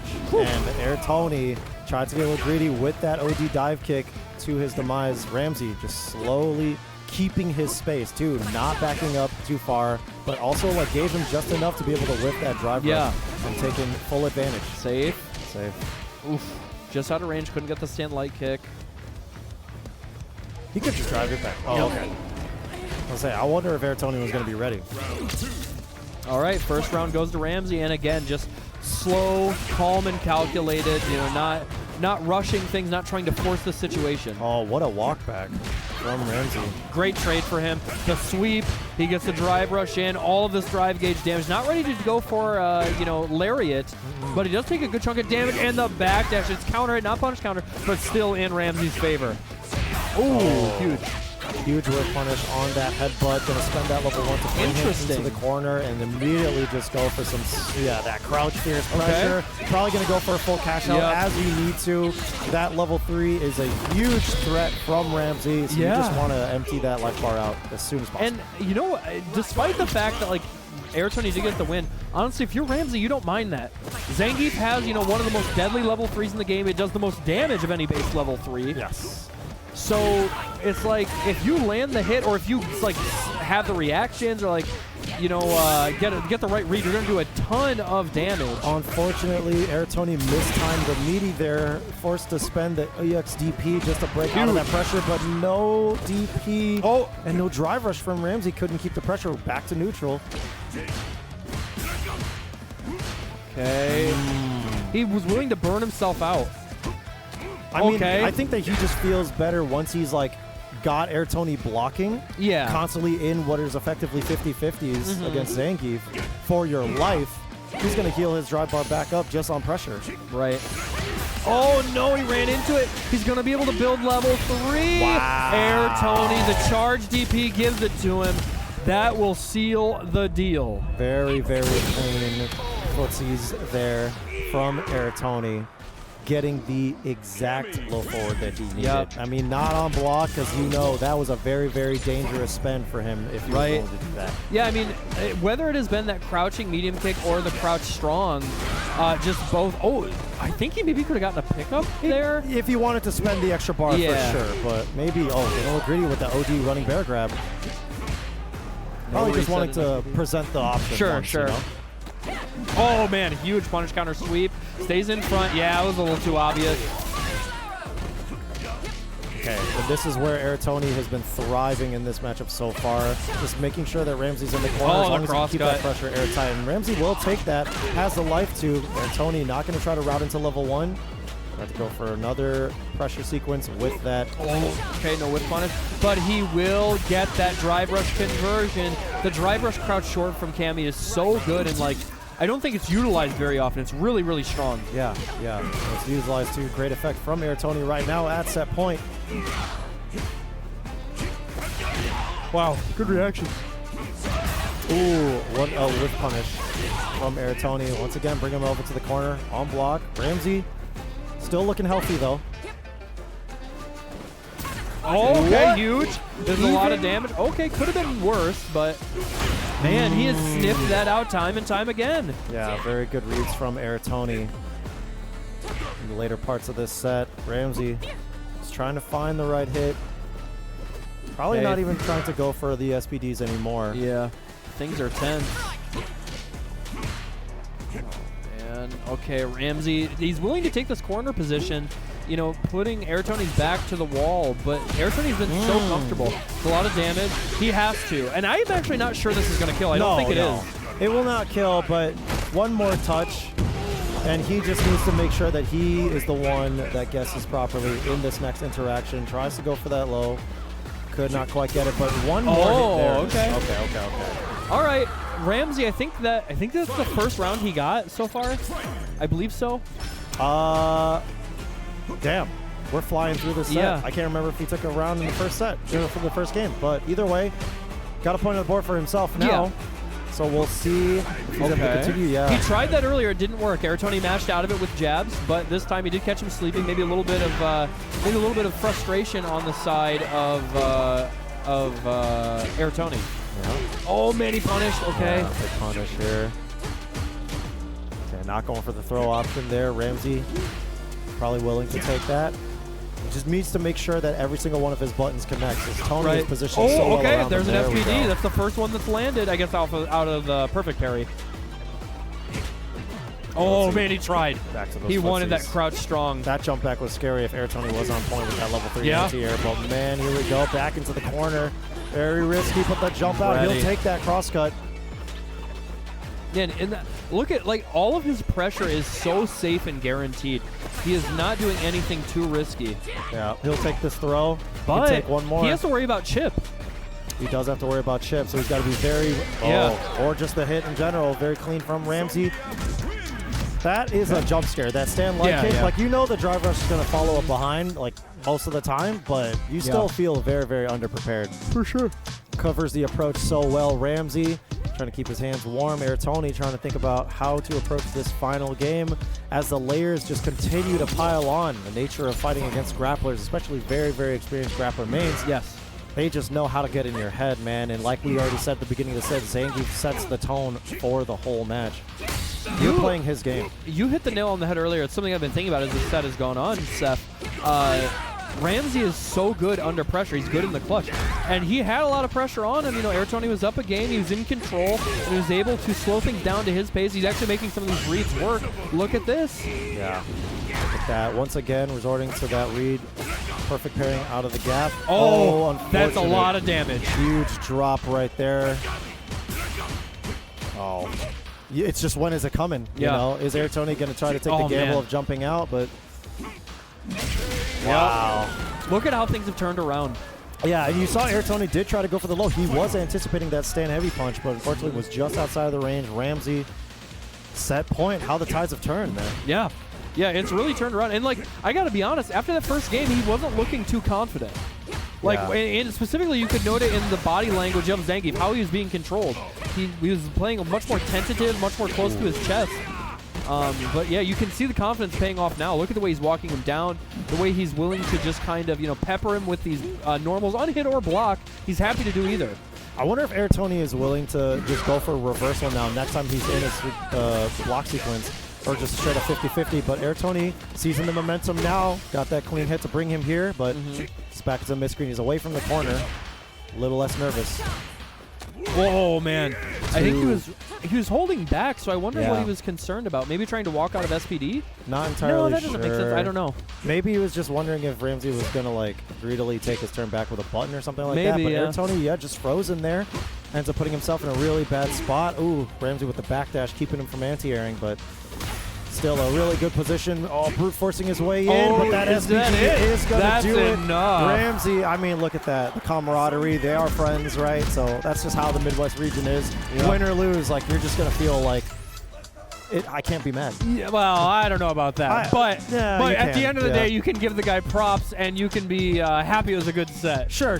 Yeah, maybe not. Can't be mad. You can be as mad as you want, really. But in all honesty, it's like you're losing the people you're so familiar with. Yeah, like, you got to respect it. Play against all the time, right? Like there's just always conversation to be had. Even like we said about the dual Kevin and Spirit match, where they're able to just like talk it out afterward. That's kind of just like how the nature of the Midwest competitions go. There's always just like, yeah, man, like, I get it. I understand. Right, yeah. So. And that's how you get better. You have to have the right mentality so you can take the losses on the chin, you know, and sure. chop it up afterwards. Talk strategy, what it is. Yeah. All right. So coming up next, this is still on the loser side. We've got Carsonist up against my boy Arooms. Oh, Arooms. Okay.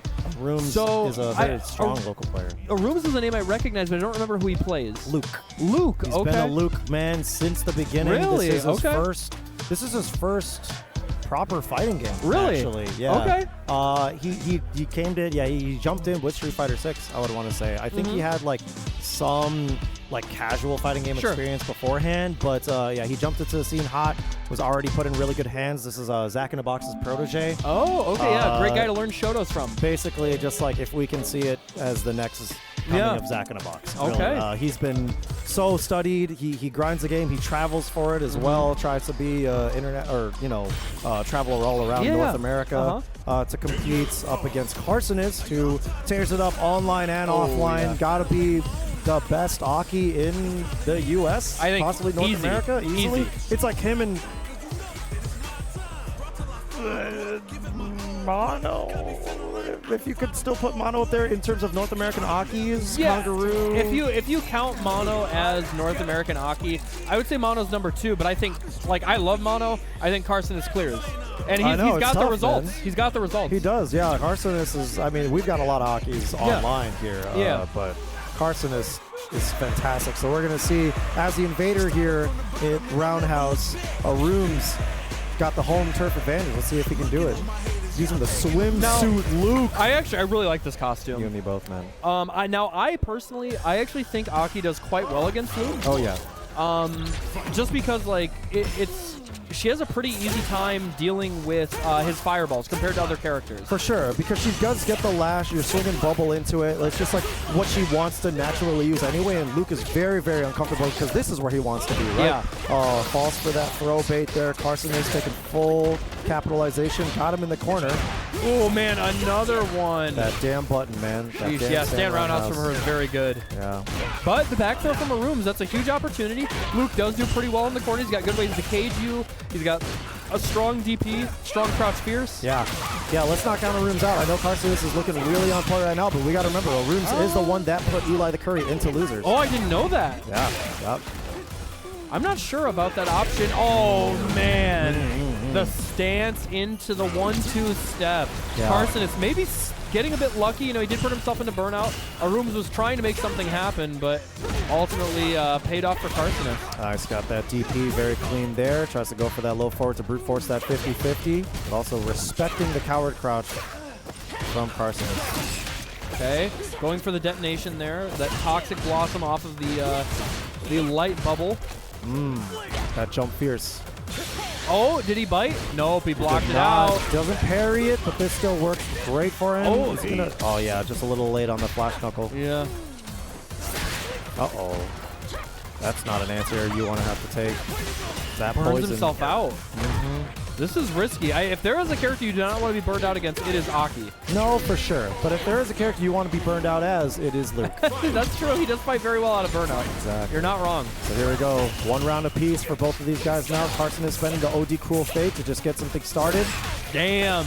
Baiting out that jump, getting a huge punish there off of the Toxic Blossom detonation. The forward throw still poisoned, but he's just out of range. Not quite in there to get that walk-up throw loop.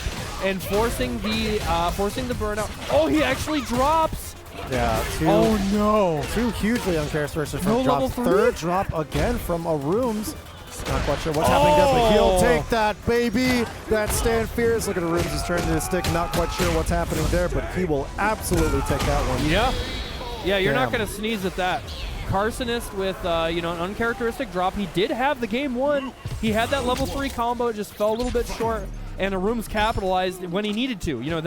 Those are those clutch moments, especially if you're an up-and-coming player trying to mark yourself as a top player. For sure. You need to be hardened and steel at those times, and that's a great way to do it against one of North America's best. Yeah, absolutely. All right, here we go. Arooms now 1 point in the lead. Carsonist, so clean with those anti-airs, but it's just that ground game. Okay, taking his turn back. That was a good spacing trap there, and immediately ready for the drive rush, and even capitalizing there off of that drive rush combo to get the extra damage and corner carry. He's going to be able to close it out. Doesn't even have to spend the level 1. that's something I admire about Carson is so much. He is such a tech monster with his character. For sure. He knows all of the conversions. He understands all of the awkward hits, when he has to spend super, when he doesn't. He really has labbed out all of the conversions. Absolutely. Yeah, we want to talk about character specialists. Carcinus is like the Aki player to be paying attention to. Yes. And we're going to be paying a lot of attention as to how he wants to close this game out right now. He's got that point. He's got to recover some drive bar, and you see Arun's just trying to slowly approach, make it in, but there it is, that dive cutting right through. And he's got 2 bars. He might build 3 of them. No, he's just going to spend level 1 will 2. kill. Or level 2, excuse me. Level 2 will kill, yep. That shout-out's the buff. That actually used to do a little bit less damage on that last hit, but in the last patch, I gave it an extra 200. It makes a big difference. There we go. Yeah, didn't even need the last hit on that one. Yeah. So Room's unfortunately having to like take a little second, look at his notes, whatever he's got to do as we're going into game 3. Just fighting for their lives down with here. what we've been paying attention to, do you think, has there been anything that stands out to you that Arums could change up a little bit to try and get a leg up in this match? It definitely is tough because you did say that Aki operates really well into this matchup because of how she's able to deal with Sandblast, because she just has to play her game normally. And you're seeing Arums trying to play around that by taking to the sky that Carcinus is just exceptionally aware of. I think that Arums is playing that long-range game very, very difficultly, and it's really hard to say how he wants to approach. If he wants to like get really greedy with like letting this lash whiff and then trying to go for a drive rush in instead of just like a raw jump, or try to make Carcinus like feel a little bit wary of when he wants to throw those lashes out, because those jumps have been working hugely in his favor. Carcinus once again has Arums in the corner, but in burnout this time he's probably just going to go for a huge chip out sequence. Oh, spends all of the meter.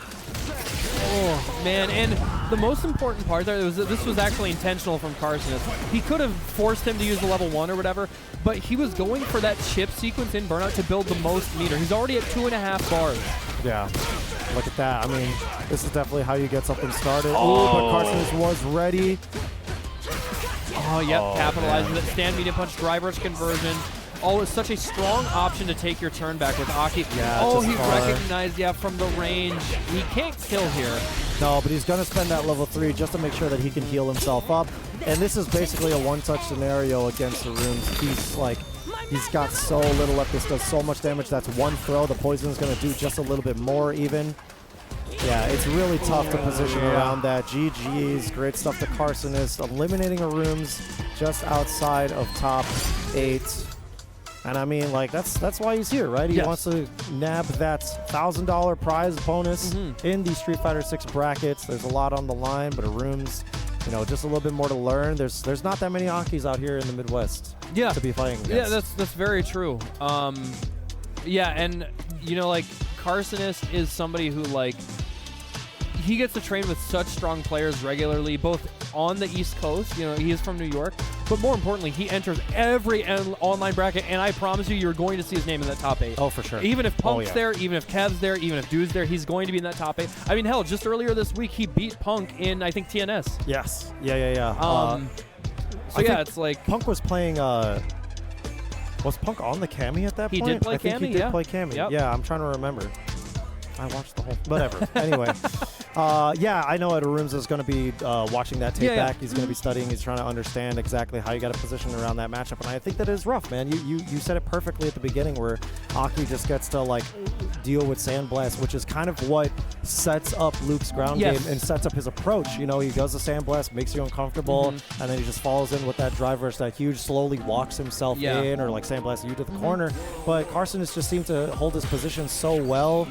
Arums, you could see that he was kind of getting impatient, not wanting to deal with poison. So it's tough to say how you can deal with that, but I hope Arums can find that answer and figure out where he should be standing. Yeah, I'm sure he'll come back stronger. I have full confidence. I have full confidence too, and here we go. I got full confidence in both of these players. Kiri Gohan against Squall. Kiri Gohan, a name from Indiana.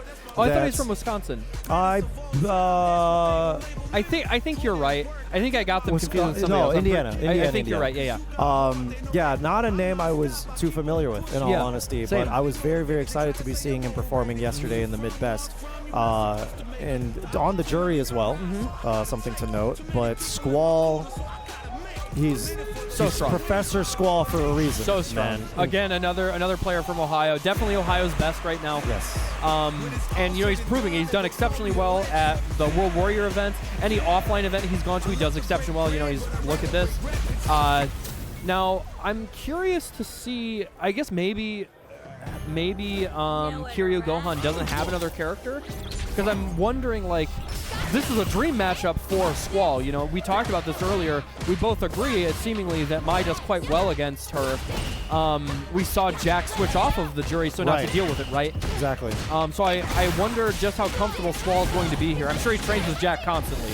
Well, one thing to note, too, is that Kiryu Gohan plays really heavily around stocks and spending them to, like, maximize combos and maximize the block string pressure, make those things safe. He's almost always going to try to sit at 3. One thing to note from yesterday. But Squall is going to attack on that pressure. He's going to bring him all the way to the corner, as is what Mai's do. Oh, okay, that's another perfect parry. We have seen 2 perfect parries this round already from Kiryu Gohan that have made differences where he can get punishes, but yes, it's so hard not to fall prey to that, you know. There is a version, I can't remember which one, there's a version of Mai's fan that you can DI through. Yeah. And I'm sure Squall is absolutely aware of that, so I think it was one of those things where Kiryu Gohan was probably just getting a bit flustered and wanted to try and shut it down, just responded with the wrong thing. Yeah, definitely not the EX version. But look at that. Squall getting those stocks. Trying to cut through now, but Kiryu Gohan. Let's focus on the ground game. All right. Getting stocks for himself. Oh, that man. EXDP from Squall. Squall immediately shuts it down, and most importantly, look at the life lead here. He's got a big life lead, almost twice as much as Kiryu Gohan. But the level 3 is going to force burnout. This is a great opportunity for him. However, Squall does have that level 2, and he's got good reactions. Oh, yeah, he does have those reactions. That level 2 is a homing missile, so you're going to have to keep him in that corner. Be very, very cautious about a fireball that you throw out, about a jump that you do. Squall's going to try to poke his way out. Not scared of that burnout in the corners. He's still swinging, and that is possibly the worst thing that could happen. A huge whiff on that DP. Awkward angle. Squall is going to spend all 3 bars in this very beautiful cinematic. Yeah, that's a tough draw. We all know, we've been watching, you know, for a few years now. One of Juri's biggest weaknesses is those weird angles her DP especially suffers. It's really hard to determine whether it's going to cross up or not, and like, it's really easy to think you're going to do like the medium punch version to, you know, get just like the straight up angle, but it does move her forward just a teeny bit. Yeah. And that's what happened. Yeah, I mean, like having a DP that goes that far horizontally, it's going to screw you in some situations. But what a big meaty from Kiryu Gohan. Could have been something huge, but still playing the spacing pretty well. Ooh, preemptive on that parry. Yeah. Oh, damn, another perfect parry. Both these players have been exhibiting that and dashing out of the, making sure he doesn't get burnt out. Oh, I love the dive kick. That was so strong. Yeah, and look at that. Securing the burnout there, tries to cut through with the DI and stopping Squall short. Squall, once again in the corner, just send it raw. Absolutely.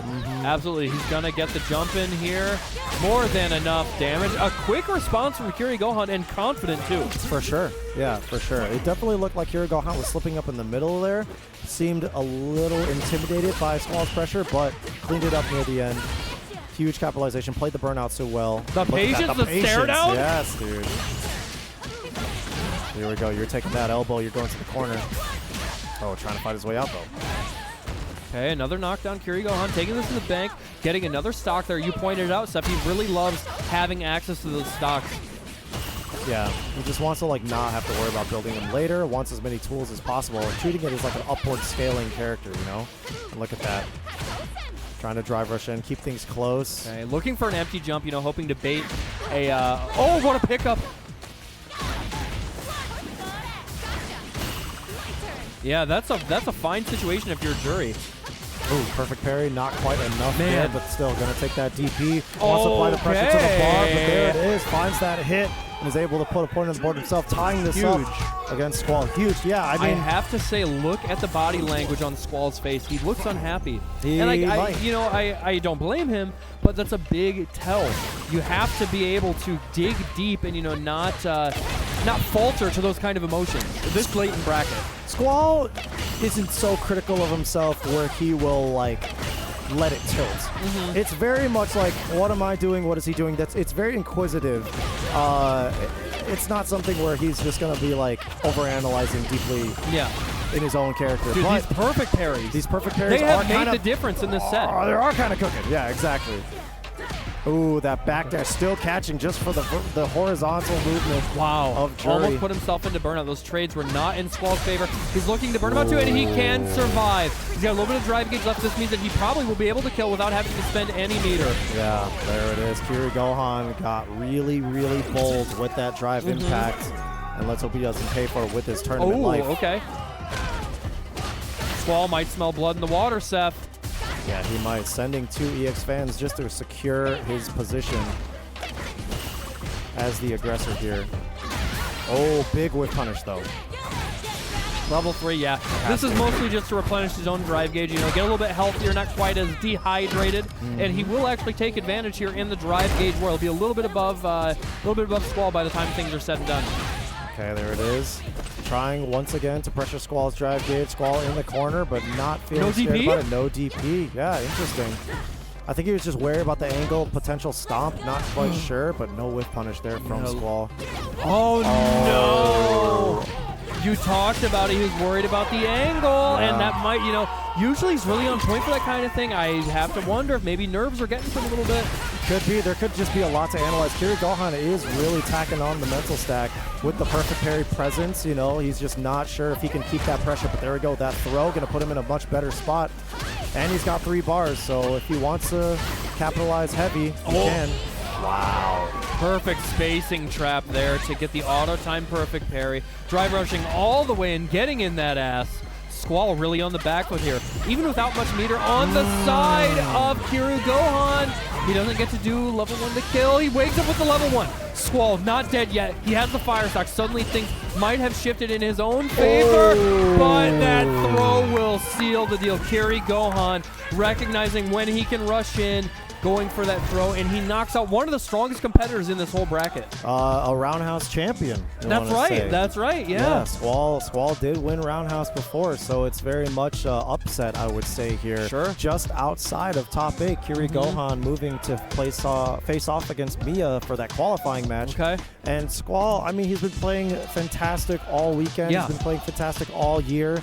Kiri Gohan, again, just because it's a name that I'm not too familiar with out of the Indiana scene, this is the most impressive showing that we could have seen. Sure. Fantastic showcase of that jury. I mean, like, something that I had noticed just from yesterday is how he plays around his stocks.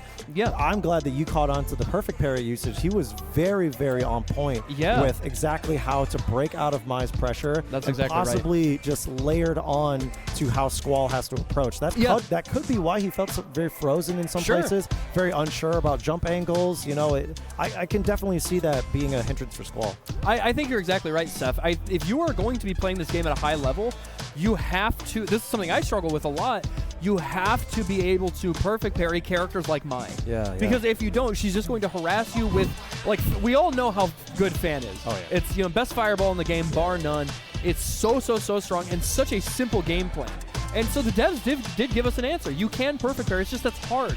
For sure. Clearly, Kiri Gohan had done his homework, and I fully believe if he was not so on point, that match would have gone a different way. Oh, yeah. But 100%. he was locked in. He could see the code. He was into the matrix, and it made the biggest difference when it counted most. He was getting punishes you normally couldn't. For sure. He was able to turn the tides, you know, get back throws when he otherwise might just be holding that pressure. And suddenly Squall, like you said, he has to rethink how he's approaching. He has to be a little more wary about, you know, maybe some of these offensive approaches from Kiri Gohan, because he was able to get punishes he otherwise couldn't, be able to get the knockdown, and suddenly you're on the back foot. It was just a huge shift in momentum that, like, at the highest level, that's how the game's played. Yeah, absolutely. So great stuff from Kiri Gohan, playing the game at the highest level. And I mean, you want to talk about playing a game at the highest level, we got the guy sitting down right now, Eli the Curry. Very, very studied player. 3 Eyes, an up-and-coming talent from Wisconsin. I mean, Eli the Curry used to live in Wisconsin, too, near the Milwaukee area, so both of these guys basically cut from the same local. So I'm sure that 3 Eyes is just happy to be on the same stage. For sure. With what could have been a mentor for him. 3 Eyes is a Guile player. Guile, yes. Yep. And Guile, we know how Guile is in Street Fighter 6, man. Yeah. It's that's just a character that is thematically unchanged for the best in this game. It's it definitely so helps. hard to cut through anything that Guile gets to do. He does have the Sonic Blade, inherited from Street Fighter V, of course. Uses that to great effect, just as a way to, like, think of it like Ryu Hashogeki. It just makes you jump. Yeah. Makes you jump heavily in the neutral, and when you're playing and trying to keep your drive bar alive in the mid-screen with not just like the plethora of Guile buttons that he can just throw at you and make you really antsy about it, if you're trying to parry and perfect parry all these sonic booms that are flying at you, these perfect booms that are flying at you even, the presence of the sonic play can just like make you jump and make you sit still. And if we're talking about how like Squall had played against Kiri Gohan and just like tack on that mental stack, make you kind of freeze, Guile just by nature gets to do that. So well, and you didn't even talk about it. He also has incredible rushdown in this game. His rushdown is deadly because of the addition of something like Drive Gauge and Punish Counter. For sure. Having those two options where like suddenly, you know, you have to worry about whiffing a throw. You have to worry about Drive Rush crouching medium kick. He gets a conversion off of that. He gets to put you full screen again. He gets a rush behind it. It's just so strong. And I was actually wondering if Eli the Curry would opt for the Ryu. Yeah. He does have a very, very strong Ryu. He's reached Legend rank with the character, and this is definitely a better option to fight into Guile than Elena, I think. For sure. Especially with like the buffs of the Denjin stocks, helps you cut through the projectiles if you want to. Oh, wow. no. He had walked up with the drive impact. I don't think that was a response to anything. He just sent that. So 3 eyes ready. Okay, perfect parry. Young man reactions. Wants the Oki. All right, big conversion there off the drive rush overhead. And just like that, already 3 eyes with his back to the wall. Eli the Curry, huge conversion, heavy DP, and he's in the yellow, folks. Is he holding that flash kick? Is he willing to walk forward?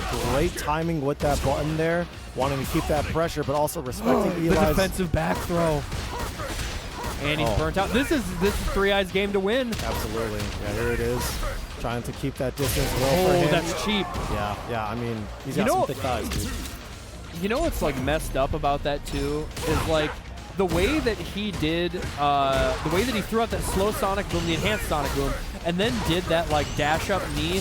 That meant that he was actually going to be able to get charge off of that forward knee if Eli had actually forward jumped. It's so diabolical. I mean, bazooka knee allowing him to approach, like that's just the nature of Guile, right? Like he gets to be aggressive as he's zoning you. As like fireballs just feel like a big ass button, right? That's gonna route into the level 3 eyes playing super aggressively, very quick around Eli the Curry, possibly going to go for a character switch? I'm not entirely sure. I don't know. See, the thing is, it's like, so they gave Elena like that, oh no, oh okay, he did. Yeah.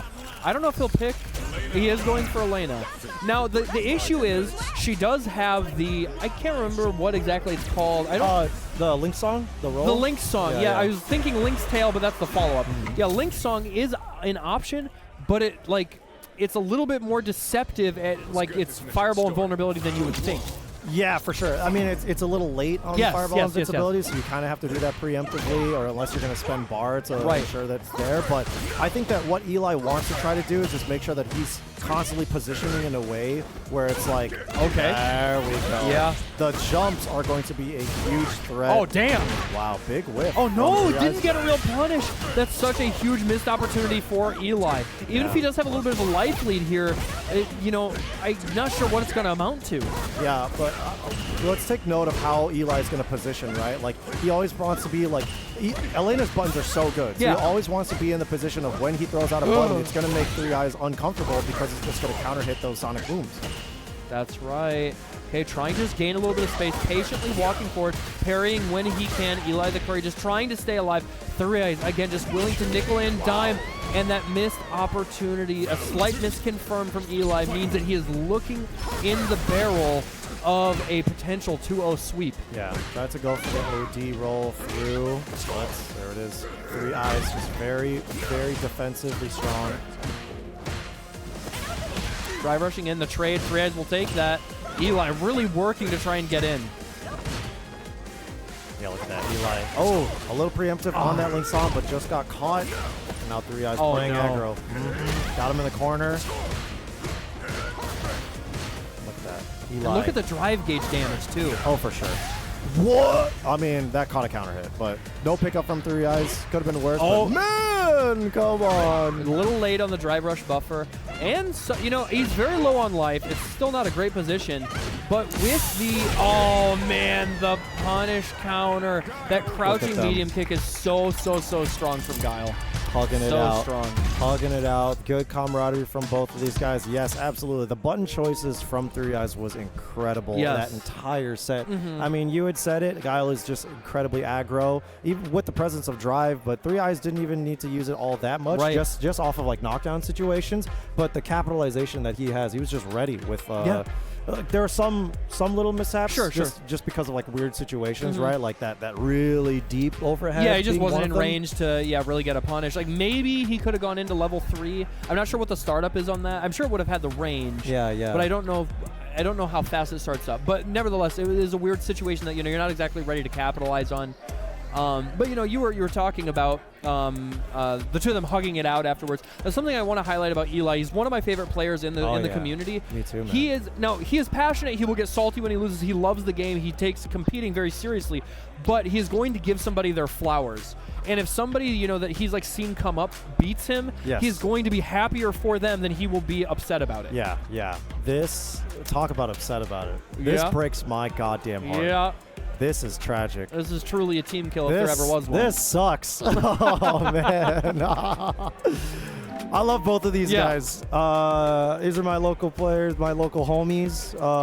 And it's like, these guys fight all the time, right? But to qualify for top 8s. Yeah. It's just tragic to see that one of these guys won't be. Right. Won't be in top 8. I would love to see Earl in top 8. I would love to see Ramsey in top 8, but they are here facing off to qualify on the loser's side. And this is a team kill, as you said.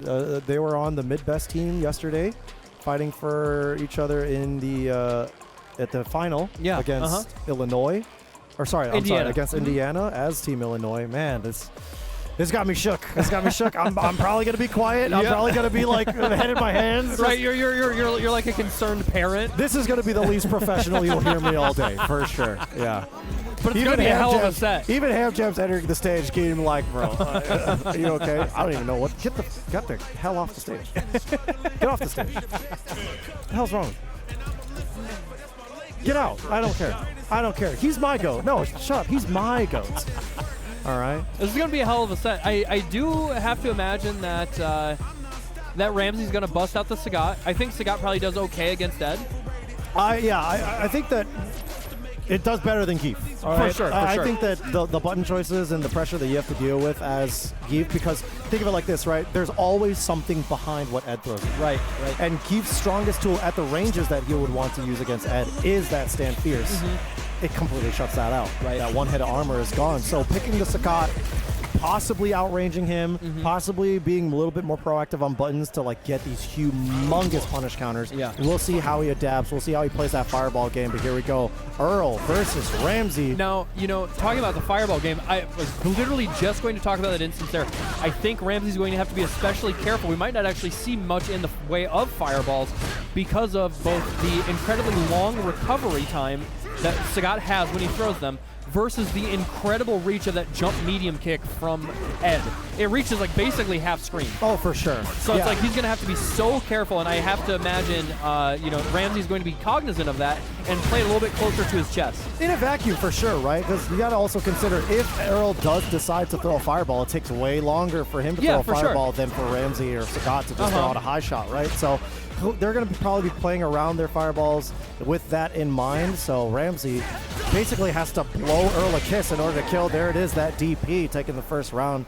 Yep. And I mean, it looks tough. Damn, I wanted to see that pose. That key pose is so cool. Sagat's so sick in this game. So cool, man.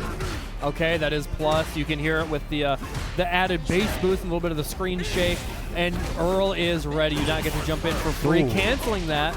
Big pickup for Ramsey. Good chunk of damage, but most importantly, he's got that corner carry.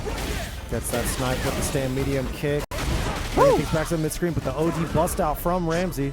PDA, keep your hands to yourself. Yeah, and look at that. I mean, Earl's just trying to like get into a good range where he can throw out that flicker, brute force that 50-50 with it, but great catch on that. No pickup, unfortunately. Oh, but a huge man. punish. You know what this spells? Oh, yes, sir. God. The level 3, more than enough damage. Such a huge conversion there. The crouching medium punch is just an incredible buffer for Sagat. Ramsey takes the first game. I'm an upset parent. I know. I told you, man. I told you. Oh, Don't worry, brother. I got you. Oh, thank you. So it's going to be okay. Earl does have a few characters in the pockets. He's been working on that a lot lately. Very, very committed to using that character, and he's going to use it again. I was wondering if he was going to make the switch over to Ken. He did so for a couple of sets yesterday, but he's going to commit to it this time. What are you fist bumping about? All right, cool. Ramsey up 1 game. I mean, Sagat is just like, it's so hard to say if this character is like objectively good, high tier, whatever it may be. I think he's good. He's very much a character that can just like, he's so offense heavy, man. Sure. Like that stand medium punch is a huge problem. The tiger knee, he can just throw himself at you, slop his hit, and then pick it up for massive damage. Oh, man, what a pickup. That OD high tiger shot is going to be such a problem for Ed to deal with if Ramsey, you know, decides to, or I guess if the match plays out in a way that calls for it. It was an expensive cancel, but he will build a lot of bar back. And most importantly, he does have that pressure with his back to the wall. Earl trying to just swing with normals to get out of here. And that's what I talked about, that jump medium kick. Oh, no, he didn't get the side switch. That's what he wanted. He was just at a weird angle to drive us to the other side. Oh, wow. That could have been a big whiff punish, but...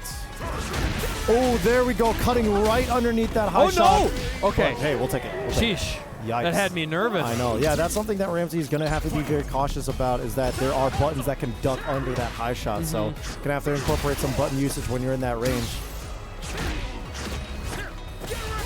Oh, whoa. All right, getting a little crazy with it. And honestly, not like the craziest punish for Ramsey. It could have been way more damage, but I think he just wasn't ready for it. No, I think that was definitely a fireball, that Psycho Spark that Earl had wanted out there, but getting baited on that DP is really bad, and now Earl... Oh, no, he dropped! Hold on, man. Now, it is an enormous mountain to climb, and I'm not just talking about how tall Sagat is, but he's not out of this yet. No, has to be very wary of a wake-up option, too, because Ramsey could just send something. Yeah, there it is. Just opting for the... Oh, my God. Okay. I love the awareness. That whiff had... I mean, you heard it. I had my I don't even know what to say. My voice was caught in my throat. No, you and me both, man. You know, Ramsey paying attention to the life total and recognizing that Earl was still in burnout, chipping him out with that OD uppercut. And now he's in a prime position here, putting all of the pressure on Earl to actually try and make this comeback. Got him in the corner, and Earl being very patient, but that parry and that punish counter throw, big damage there. And look at that stand medium punch. Imported. He's buffering level 2. Yeah, I can see. It's really scary for Earl. He's got to make everything connect, giving a lot of respect to the wake-up option. Ooh, woke up into it. Oh, he baited it! Humongous bait! This is huge. Does he have the dream? No dream combo? No dream. It's all right. He's going to be able to route into a CA if he can find the right hit, though, and make sure that he can kill. Let's see how Earl is going to try to get this. Let's see how Ramsey can prevent it. You can see Earl is paying attention. He can't kill here. No, he definitely can't. He still has to worry about wake up level 1. Yeah, it is very scary. He's spending that CA, so it's a lot of drive damage. Actually securing that burnout. How is he going to want to follow up there? Ooh, that level 1 was present. He might actually be able to chip safely. Oh, he baited. Yeah, Ramsey had to do something. That was literally checkmate from that point.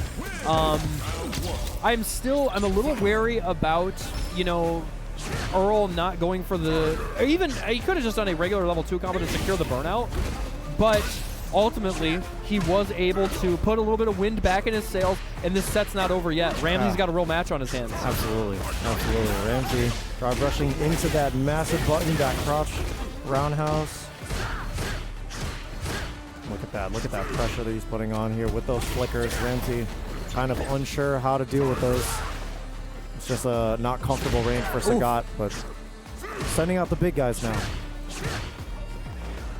Oh, yeah, big DP. He was waiting for that. Blocks the overhead. Earl, now we're back to neutral. Ramsey really laying it on thick, though. Whether he's... Oh, I don't know if he meant to do OD, probably, or OD uppercut. He probably meant to do OD fireball into level 1.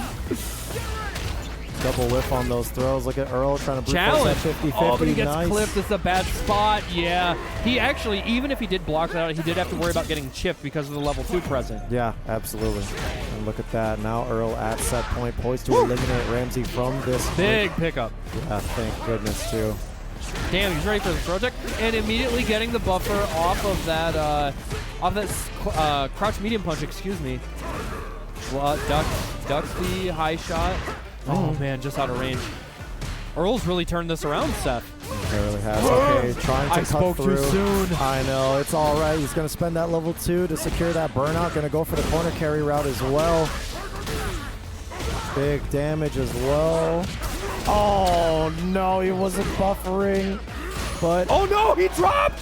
Oh my, he parries. parry. He's not done yet, and immediately the Abari crouch short seals the deal. But it is down to the last game, last round between these two, and again, this is qualifying for top 8. This is a team kill of the highest order. Oh my god. Okay, look at that. Got him in there. He rushes into the charged flicker. Trying to jump out yet again, but drops it, but he's able to go into the level 3. Big handshake for my guy Earl, doing it with a perfect 2 over RAMSEY as he makes top 8 on the loser side. Man, what a set.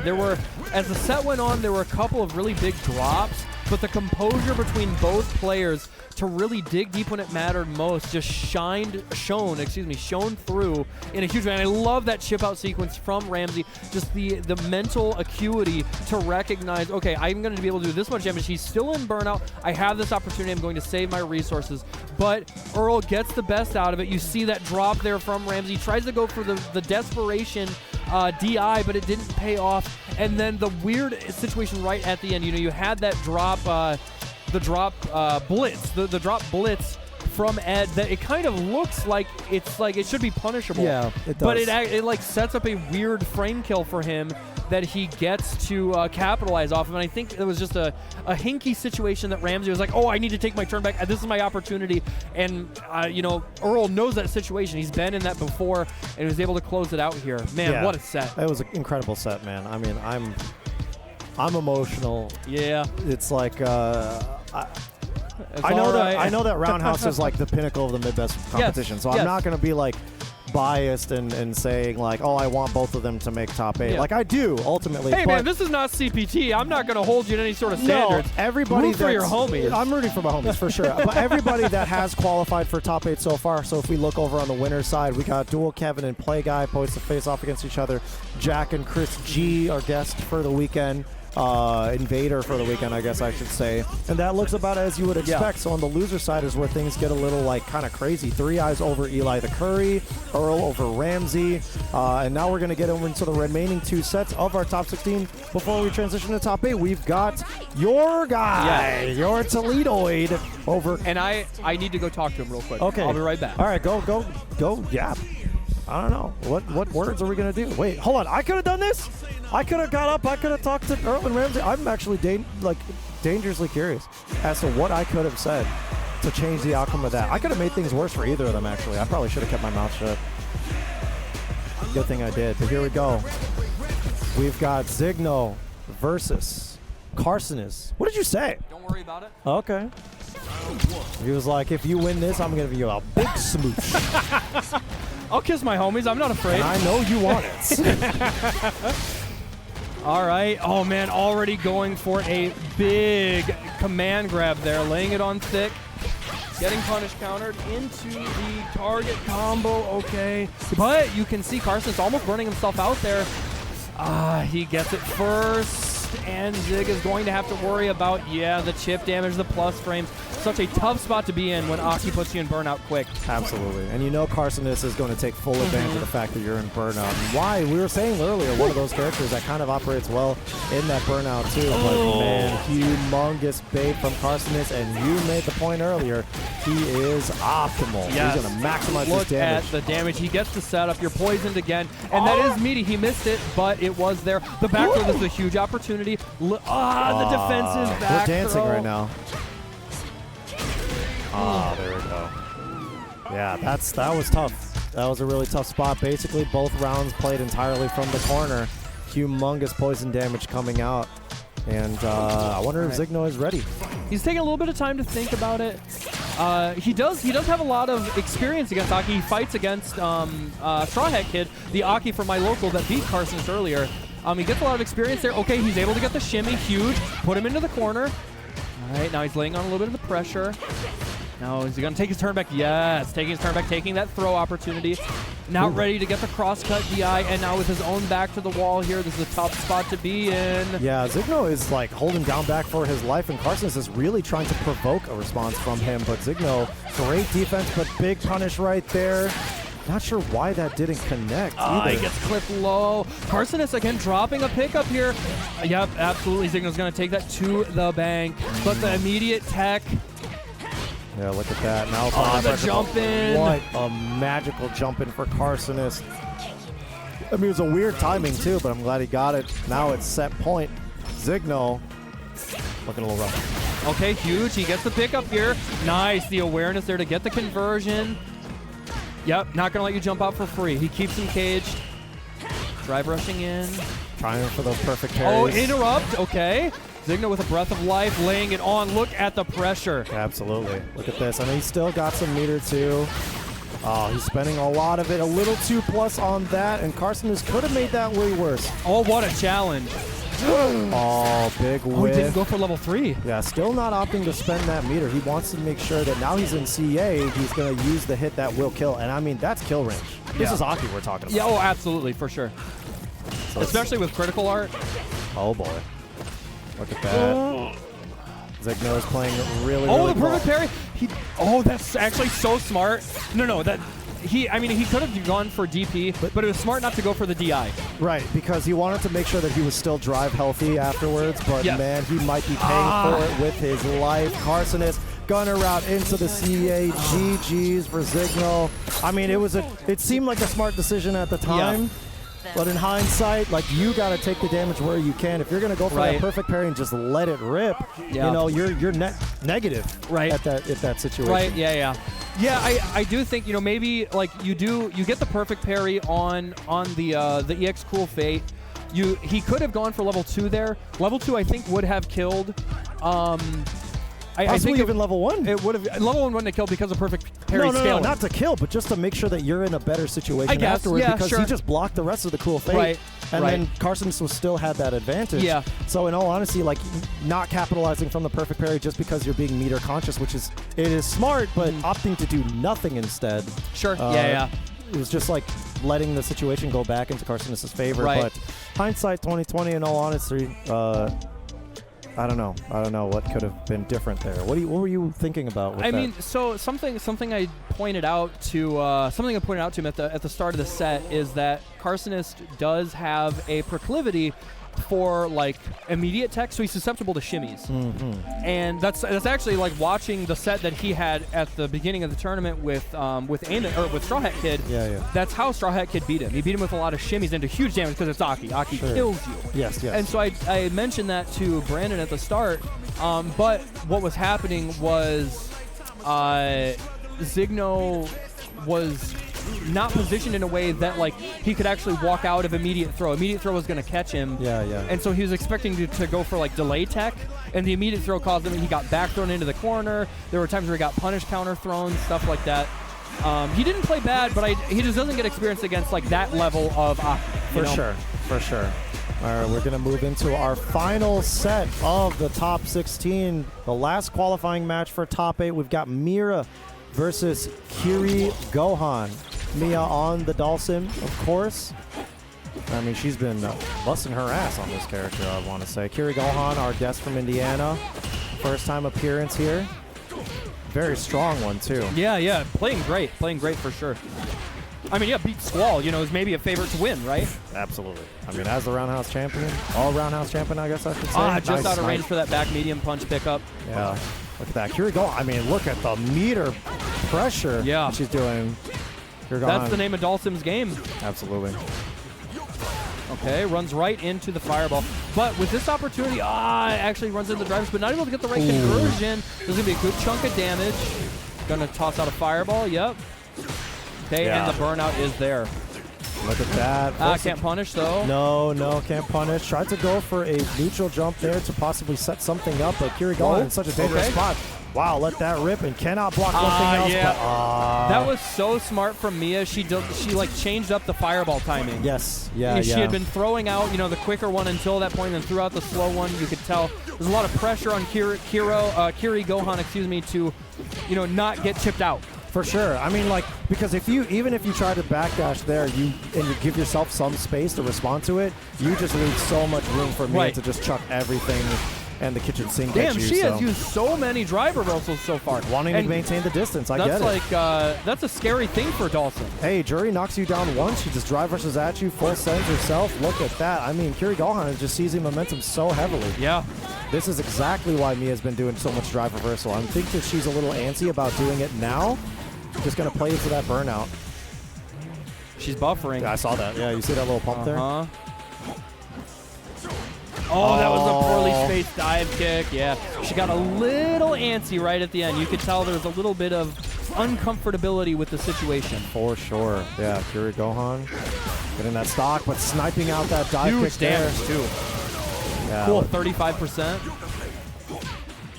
Ooh, Yoga Flame to, like, kind of make Kiri Gohan jump, possibly? Okay. Oh. This is the worst way to lose. Yeah, right. Is when it's like, there's not combos there. I'm just walking into every button, counter hit, counter hit. That is Dawson for sure, but that's got to feel bad. Kiri Gohan down one game now. Oh, weird. That was like, what, minus on hit, it looked like. It was, yeah. It was, just, and even on counter hit. Yeah, man. Oh, just out of range. I have to imagine crouching medium kick would have reached from there. Ran right into that stand roundhouse. Running into that crouch medium punch, too. I mean, it's got to feel rough. This is just the nature of the Dawson matchup for sure, but Kiri Gohan is looking uncertain. I would have to wager this matchup was actually pretty tough for Jury. What a perfect parry that she needed for sure in order to get out of there. But huge. That's crazy. The level 1, not going to put me below 1 bar of drive gauge, but it's close. Oh. And yeah, she was worried about getting put into burnout. And I have to wonder, too, if that is Kiri Gohan picking up on her tendency to go for that instant air dive kick to beat throw or delay button. Yeah. I mean, Kiri Gohan was taken to the skies a lot as like a shimmy tool, but also as a way to like bait out drive reversal, I think. Right? Yes, so now Mia might want to just be keeping things in the mid-screen. She was feeling very comfortable just like fighting from the corner, but that strat is out the window for sure now. Continuing the poke, continuing the long range, but that check by Kiri Gohan. I said it earlier in the set, it feels like Sim players are winning until they decide to lose. Yeah. There we go, trying to maintain that distance. Ooh, that was a back fierce? Interesting, but there we go. Mia now at set point, trying to make it into top 8. And a couple of cheers from the crowd. All right. Mia supporters in the house. We are getting down to the nitty-gritty here. What the hell? Maybe going to sweep this 2-0, but Kiri Gohan seems like he is figuring it out. As the set goes on, it seems like he is getting the download here. Oh, actually got clipped. Oh. This is a good chunk of damage, and it gets to have Mia nice and healthy on that drive gauge to ensure that she can put all the stuff on the screen that you have to navigate around. That's the situation afterwards, just sending the Yoga Flame, and there it is, the throw afterwards. This is such a scary spot, going in for that burnout. CA is still available for Kiri Gohan, but man, you're just going to be walking into buttons, and there we go. Our final top 8er cements the spot. Mia making it with Dawson over Kiri Gohan. Yeah, the only Dawson I've seen basically all tournament. Yeah. Or no, that's not true. There was Dongo. Dongo in the LCQ. But shout out to Dongo. I miss you, buddy. It's his girlfriend's birthday this weekend. So happy birthday to her. Yeah. But yes, Mia cementing her spot, closing out our top 8 competitors, and really sealing it. I think with something she can be happy with. There were a lot of drops. We did see a lot of combo drops from her still. That seems to be something that has kind of plagued her throughout her sets. But the most important part is that she didn't falter. She didn't let it get to her. And I've watched her compete a lot. I know she can get in her own head a little bit. Oh, for sure. Mia is definitely like a she can not necessarily beat herself up, but she's a very emotional player. You know what I mean? For her to remain composed, not let that happen, is, I think, so important about her mental state going into the hardest part of the bracket. For sure, man. For sure. So yeah, that will seal the deal for our top 8, and that is actually going to be it for us. Absolutely, That man. ends our tenure here at Roundhouse 2025. It has been a pleasure as always. I could not be happier to join you, my friend. Thank you so much to everybody for tuning in. I am Mr. Mistopheles. This is Seth. Yeah, I'm Seth, and thank you guys for watching. We will see you back over on Tampa Never Sleeps, actually, for the Street